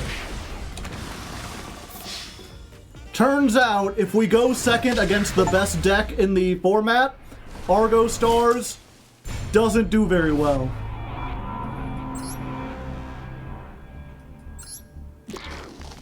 It's like, dang, we lost while playing Argostars against Fiendsmith Snake Eye, going second? In a build that has no hand traps? What achievement did you get from that? Oh, I don't know. This is on the alt account, which I have to make an alt Steam for. So... let's see. Let's look at...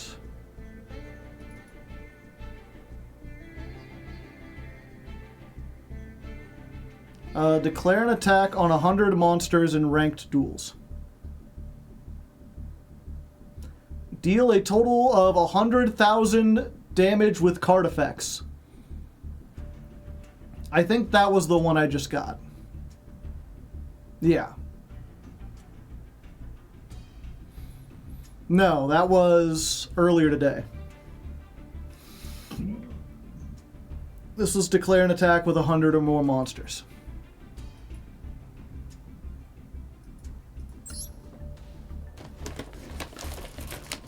Does Argostars play nice with decks like Lab and Paleo? No. Lab wants normal traps, and Argostars are continuous traps. And Paleo Paleo doesn't want stuff to remain on the field.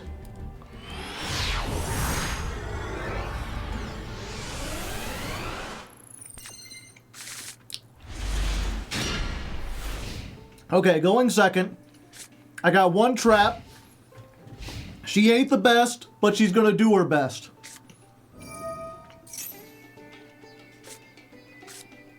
Add Lurie. Discard Lurie. Lurie summons. Guess what? Ghost Bell. Get back in the graveyard, Lurie. You're not allowed. What else do you got? Wedju Temple. I see.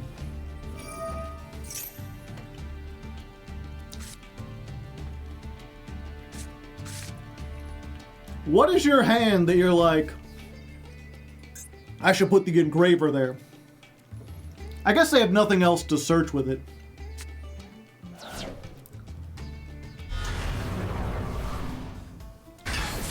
Diabellstar. It is crazy how Plat 2... Oh no, what was it? Plat 3. Plat 3, we were playing against, like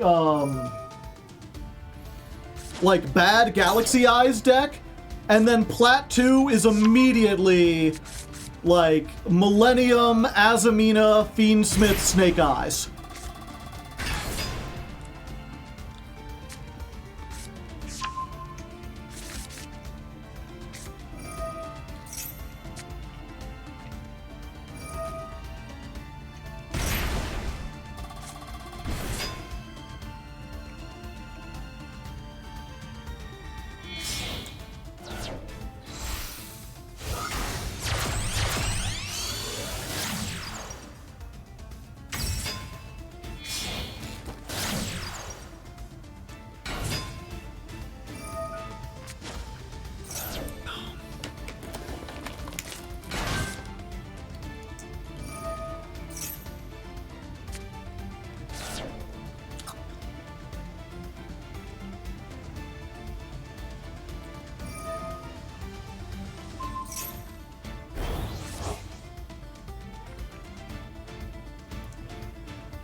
Sequence, okay.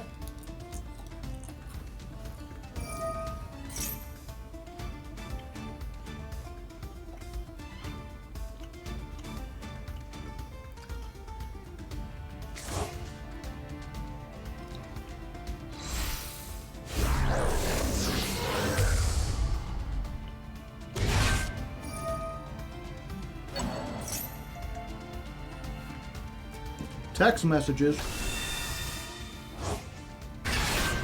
Who would send me text messages?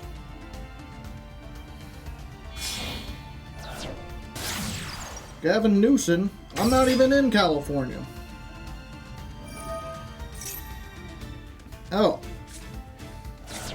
Apparently Trump has officially called for his arrest, according to this text message. I don't know if this text message can be believed. Maybe they're just talking about the thing where he was like saying it, but not like officially doing it. Whoa, whoa, whoa! Did someone actually make Rextreme? Rextremendi!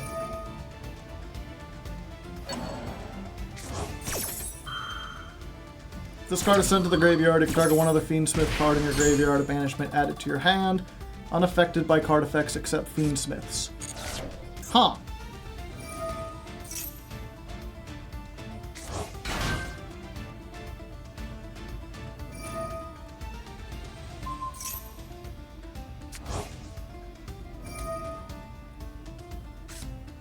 Oh, okay. Isn't that a White Forest bridge? I guess so.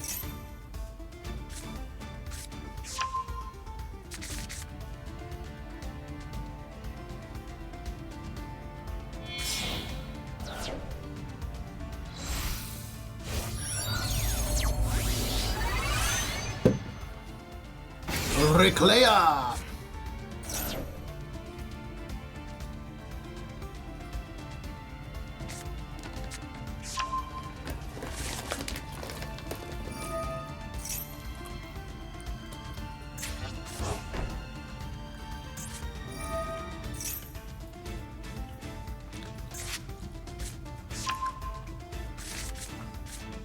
I think I just lose to this.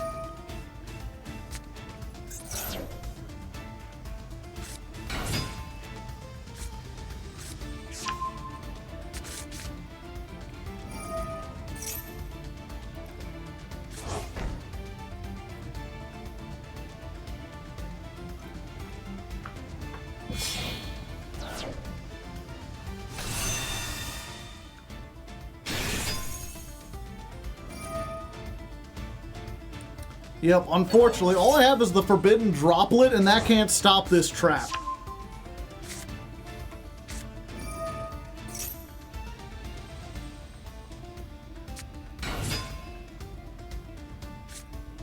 What does the big Fiendsmith fusion even do? It's unaffected by other card effects if it's equipped with a Fiendsmith.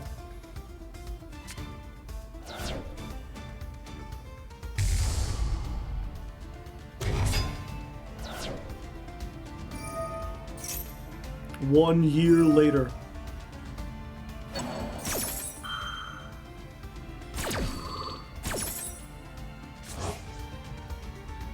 I'm trying to think if there's anything. I guess if I get like triple attack, no.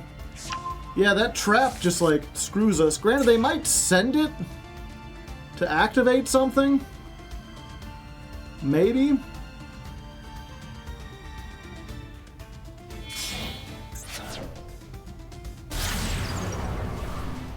Plus SP.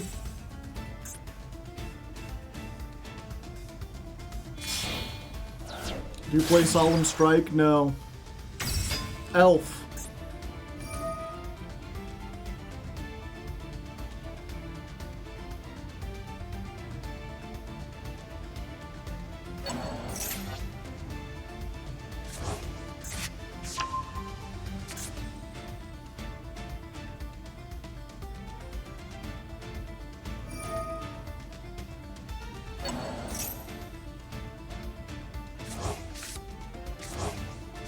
Is it at least face-up cards?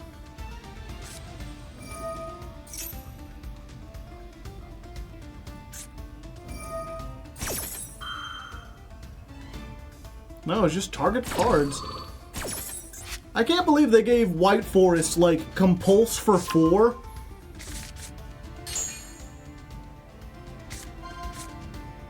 And, like, this isn't even, like, a top deck.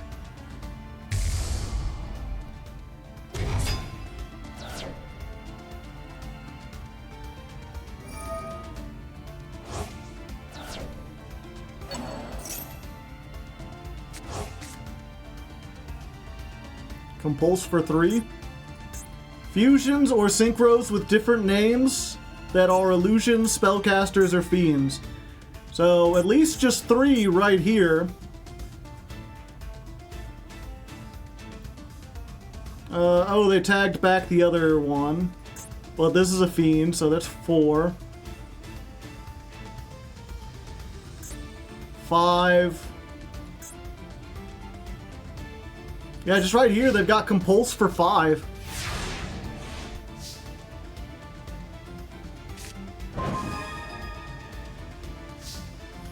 My only hope is that they activate it early. That's 10!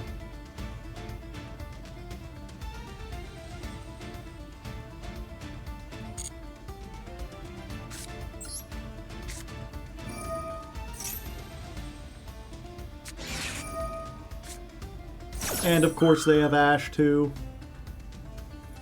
Yeah, we do this.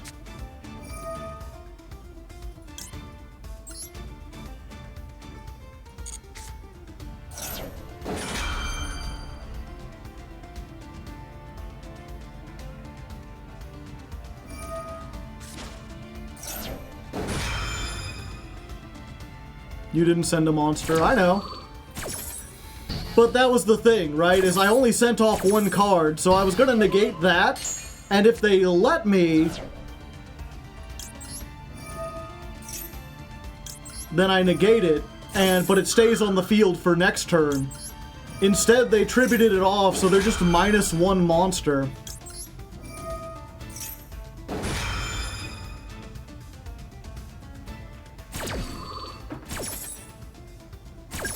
Well, we're getting some counters, Chad. I don't think it's going to be enough to do anything, but we got them. Yeah, because the thing is, they could just activate this at the end phase of the turn and bounce everything. Unless this is main phase only. No.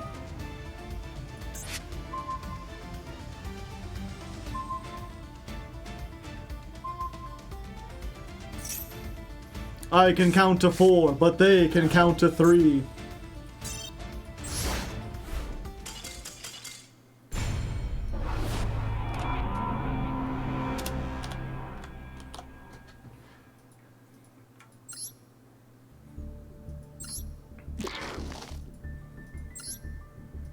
Just crazy. Yeah, I probably should have left that earlier. Okay, we got someone on their rank down. They ain't having a good time. They're not having a good time, having a good time.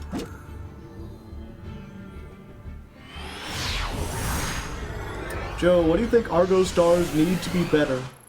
I mentioned this before where I was like, I think in order to make Argostars viable, you just need to start from scratch. Like, they're just inherently not going to be as fast because they're continuous traps that have to be set and activated. And, like, even if you can get to... What was it? They're continuous traps that have to be activated, and all your main traps have some kind of cost, where it's like, realistically, they don't need to. Like, think of every single Kashtira card. It's a free special summon of at least 2,400 attack or more that has some kind of removal effect and also searches a card. So you're getting a free monster, you're getting a search, and you're getting a removal. So it's like a plus, every card is like a +3. And then Argostars is over here with, like, Lightning to Do being like, yeah, you can search, but you gotta activate this as a trap, and you have to discard a card to do it. The simple fact that she has to discard to search puts her so far behind the power curve that unless they have another card that, like, lets you draw 2 every turn to make up for the fact that you're discarding 1 every turn, it just don't add up. And same thing, why does Capone... Capone only gives you 500 life points. Why do you need to control another trap in order to summon her? The bounce, it's just a non-targeting compulse. Why does our opponent need to activate something? Or if they do need to activate something, why do we have to have a banished Argostars in order to do it? They put in so many, like, costs. And the thing is, I think even if you remove those costs, right? Like, if Lightning didn't have a discard, and Capone could be summoned for free, and you didn't have to have a banished Argostars to summon,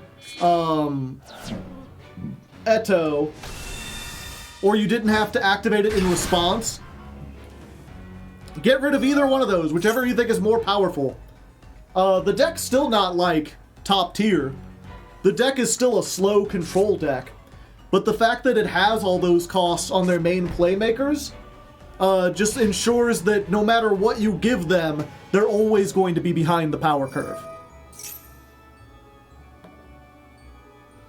Yeah, why does the field spell need to pay life points to add something back from the graveyard or banishment?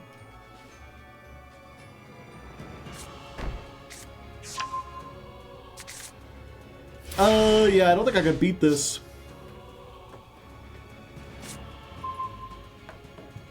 Unfortunately, they have the thing that lets them just, like, negate everything.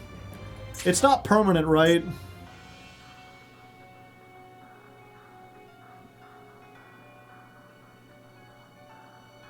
Until the end of this turn. Yeah, I guess we do this. We gotta try. Activate.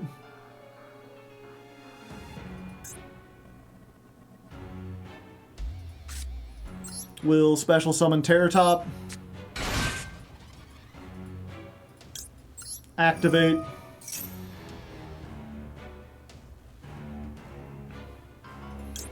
Oh, they let us get the Taka Tomborg.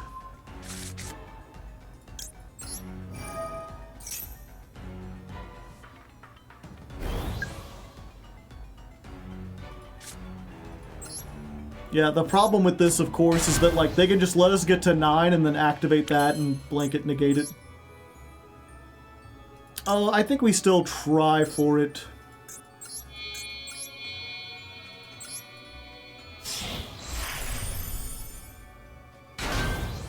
Maybe they don't know what our cards do, chat.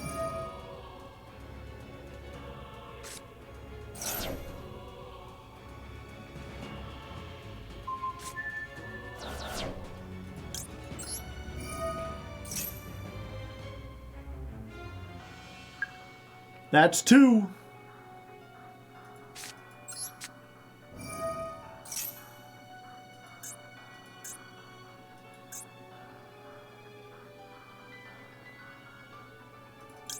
That's 3.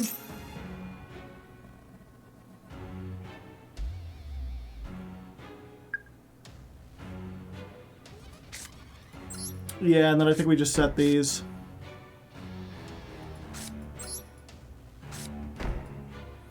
There's a chance they play into your finished and we get them.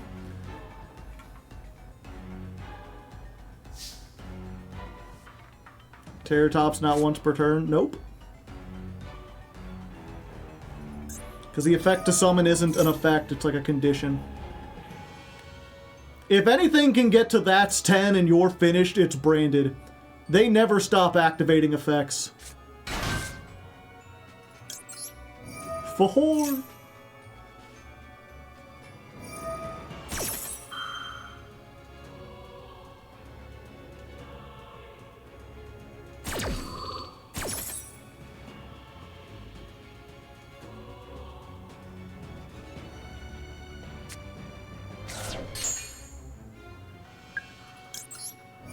5.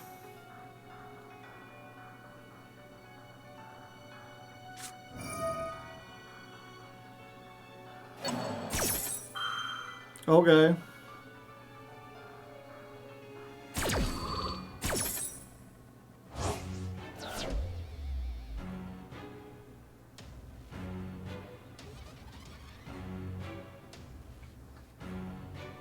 Are they gonna get me to 10 during, like, my end turn?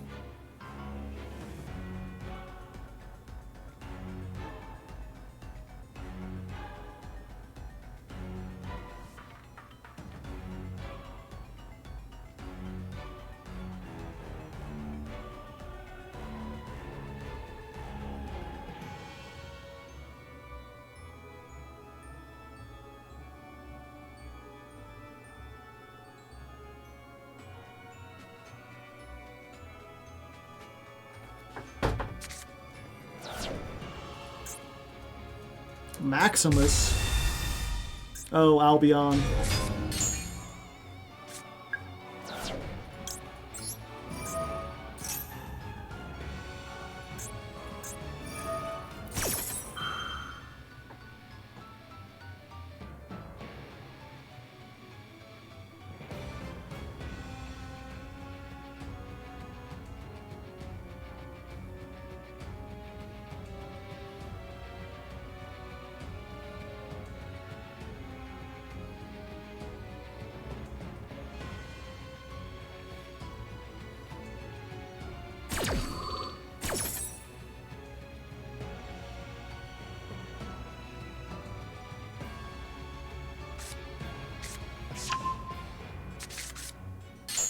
No bird, eh?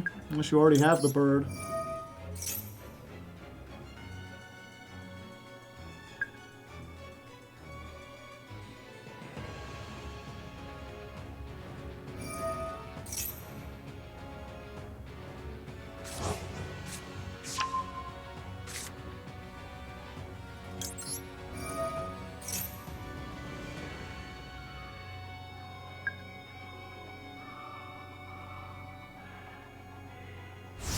Okay, finally! Main phase -1 over. Main phase 1 begins.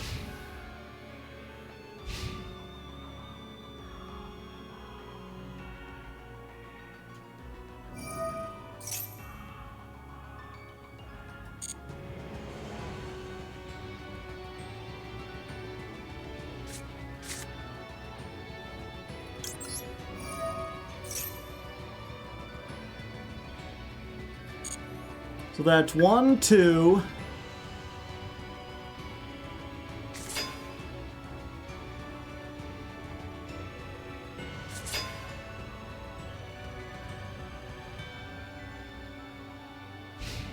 Battle phase.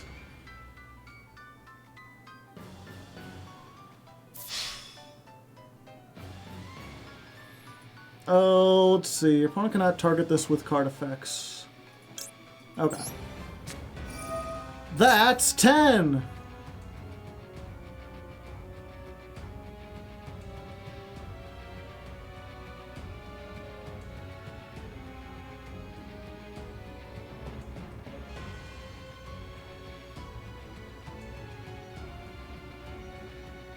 Oh, they reading.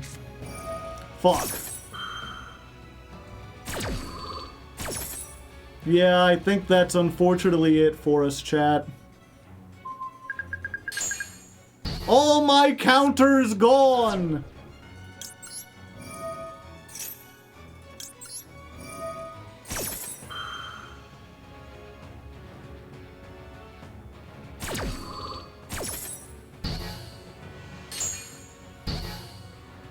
We still activate. There's a chance they try to, like, flex and activate something and play into your finish. No.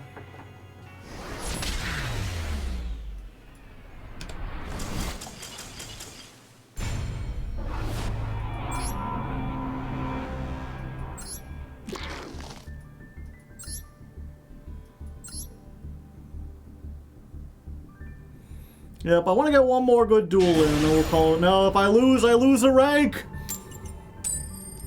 No, that's not fair! I got into Platinum 2, and I haven't won a single coin toss! They really gonna be like, you lose 3 coin tosses, back to Platinum 3. I guess we found the point, chat. This is where I need, hand traps. It really is crazy. This hasn't been showing up in the video, but we went from, like, in Platinum 3, we were facing, like, Galaxy Eyes, we were facing, like, decks that surrendered to a single Ash, and then as soon as we get to Platinum 2, it's like, Fiendsmith Snake Eye, Fiendsmith Snake Eye, Branded, Primite Blue Eyes. Like, I am surprised how much there is just a sharp cut from, like, people playing the game casually to some of the most serious top decks in the game. I am also surprised, like, what are these people still doing down here? You would think that there'd be, like, a gradient or something. By the way, we're up against Blue Eyes. If they have everything, we're just doomed, and I think they do have everything because this gets them to the Heart, and then that gets them to the Maiden, so they're gonna end on, like, Drill Beam, plus the Trap, plus, what was it? Drill Beam, plus the Trap, plus Majesty, plus at least 1 Spirit Dragon, and 2 copies of That's 10 are probably not gonna get us out of there. We'll see. The fact that I have 2 copies, and they're not, like, hard once per turns, means that, like, everything kind of, like, goes up. I don't think it counts. Yeah, it doesn't count itself. That would be funny if you could get 2 of them and they would just go back and forth until you got 10. Yeah, we'll see. There's still a chance they're bad, and we do have 2 of our best starters, so they might not know exactly what's going on. But we are fighting a very uphill battle. They're gonna have everything. Why would you discard the Drill Beam? There's no way to summon back the Ether Barrel, is there? Unless they just have 2 drill beams?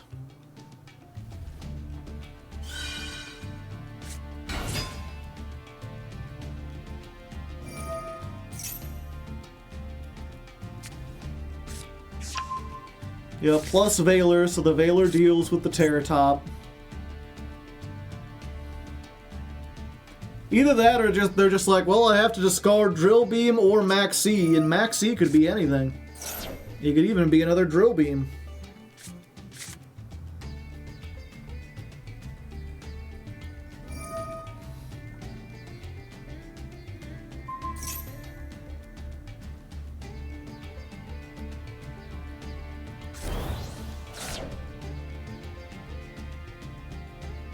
It could even be a boat.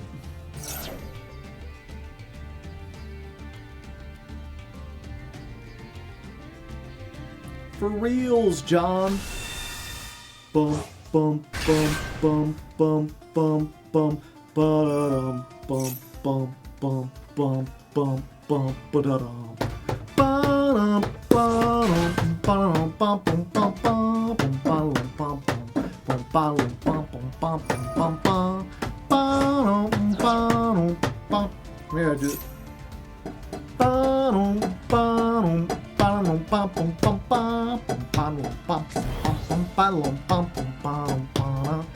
When you don't know what you got and then you feel your heart go around. When you don't got anything you wanna, when you see it going, you got to get it and you.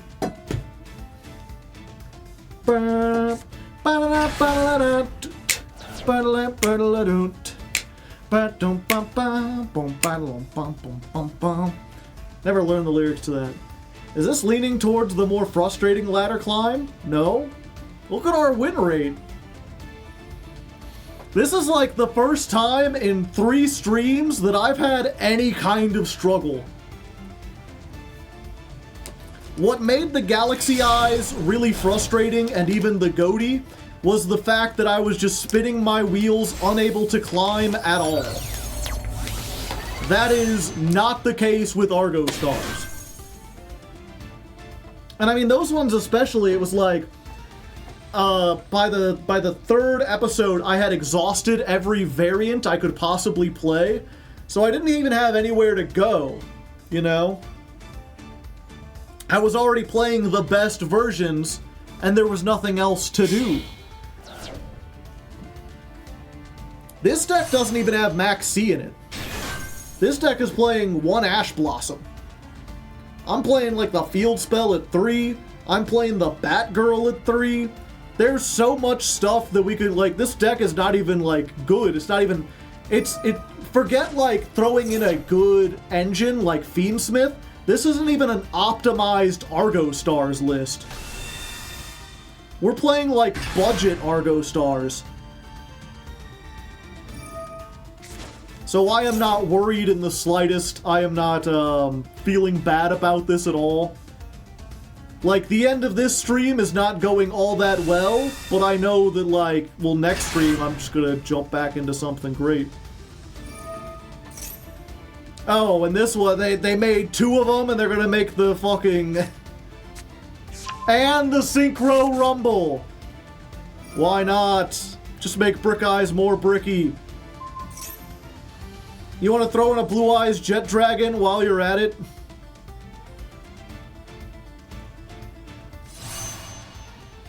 Sipper Divine.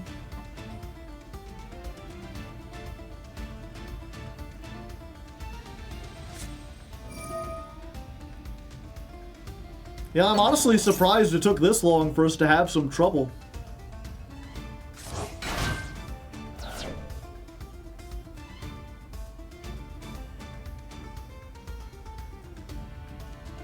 So, well, we know they've got Valor. And then they've got...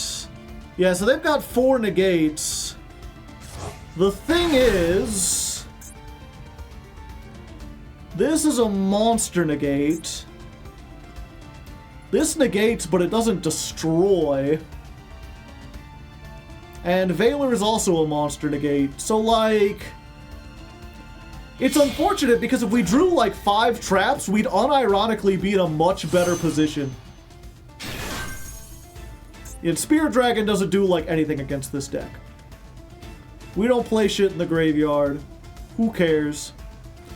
The only thing is they could make a second ultimate. Oh, and there's the Majesty. I didn't realize they hadn't used that. Yeah, the Majesty is the thing that cooks us, and they've apparently got another trap, too.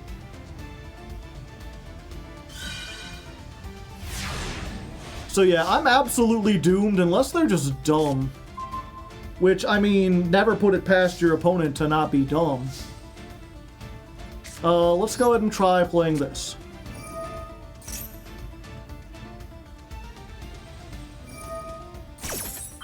Okay. I mean, that's a good sign. They have one spell trap negate, and they decided to just shotgun it immediately. Oh, but if they go into Cosmic Blazar, they could get, another... yeah, let's do this while we can.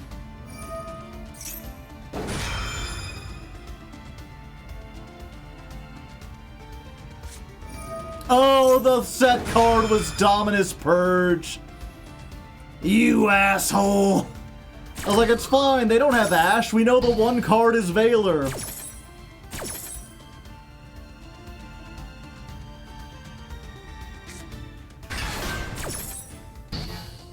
Does that stop the... Yeah, it extends it. Okay. Yeah, now they're getting Cosmic Blazar too. Another one? I mean, they could just pop it with Majesty.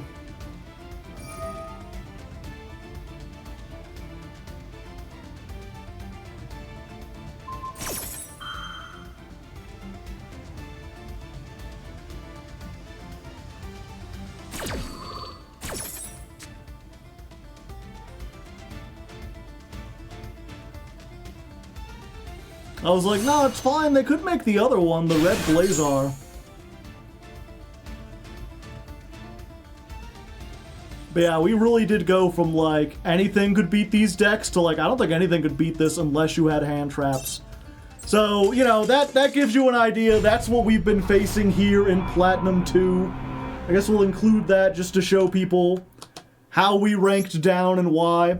And why next time, on the next stream, we'll be coming back with hand traps in the deck. We're going to actually be trying some of those out. Because I think we could easily make this into Platinum if we just put some more non-engine in here. Took out a couple of these, maybe swapped out the Apothis. We'll get some stuff, and we'll see how it goes.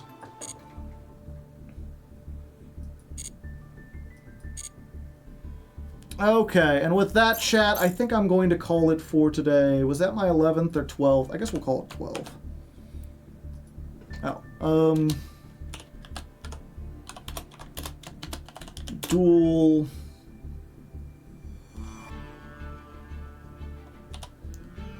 $60 versus Blue Eyes. We're gonna call it Sweaty Blue Eyes. You can skip through a lot of their turn. This duel is just to explain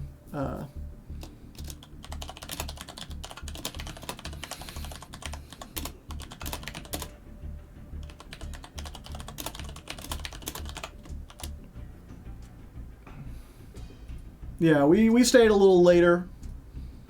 I mean, I ate halfway through stream, so I was like, we gotta include a little bit extra duels, but I think overall you got your 4 hours in, and we made quite the climb. We started in Gold 1 and we made it to Platinum 2. We got knocked back down into Platinum 3, but again, as I've been saying, next time we're gonna go try harder. We're gonna get some hand traps in here. We're going to see if some non-engine with the pure Argostars is enough to take it over the top into Diamond. I'm not sure if we'll add in a like a Fiendsmith engine. That's probably the last. I mean, we're already here in Platinum in stream number 3. Next one, next Thursday, not next Thursday. This coming Thursday is the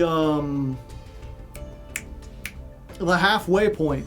So we're barely getting going. I've also heard someone say that Centurion works really well with Argostars, because their cards want to be continuous traps too. I don't know if we have what it takes to make a whole Centurion engine. We do have 8,000 gems. I kind of like to save them for next Jankmas. But who knows? Only time will tell. For now though, for anyone who's unfamiliar, I'm a Hardleg Joe. If you didn't know, I stream every Tuesday and Thursday. I climb the Master Duel ladder with different decks. I also have a baseball bat. It sounds like one of those big, like iron pipe drop on the floor .mp3. Let's see, who else is streaming Master Duel? Recommended for me. Don't recommend me anything. Chat, don't let an algorithm decide what you like. I turn off all recommendations. If you want recommendations, ask someone. Who the heck is this? NL Crip. Anyone familiar with that name? Does that sound familiar to any of y'all? I don't believe I've seen this person, but they're currently streaming to 1,600 views, which is huge for Yu-Gi-Oh! That's like higher than MBT numbers oftentimes. Usually that's like someone in the sphere. Turn off recommendations, disable ads, disable ad topics, become unadvertisable too.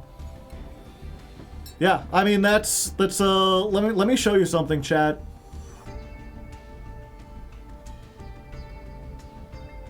When I open up YouTube, this is what it looks like. Your watch history is off. You can change that at any time to get the latest videos tailored to you. I don't want videos tailored to me. I don't want people knowing what I'm up to. I don't want people tracking me. I don't want them advertising to me. I've got my subscriptions, and my subscriptions come entirely from recommendations of people I know, and stuff I liked long ago. Based and true. Would recommend. Your life will be so much better.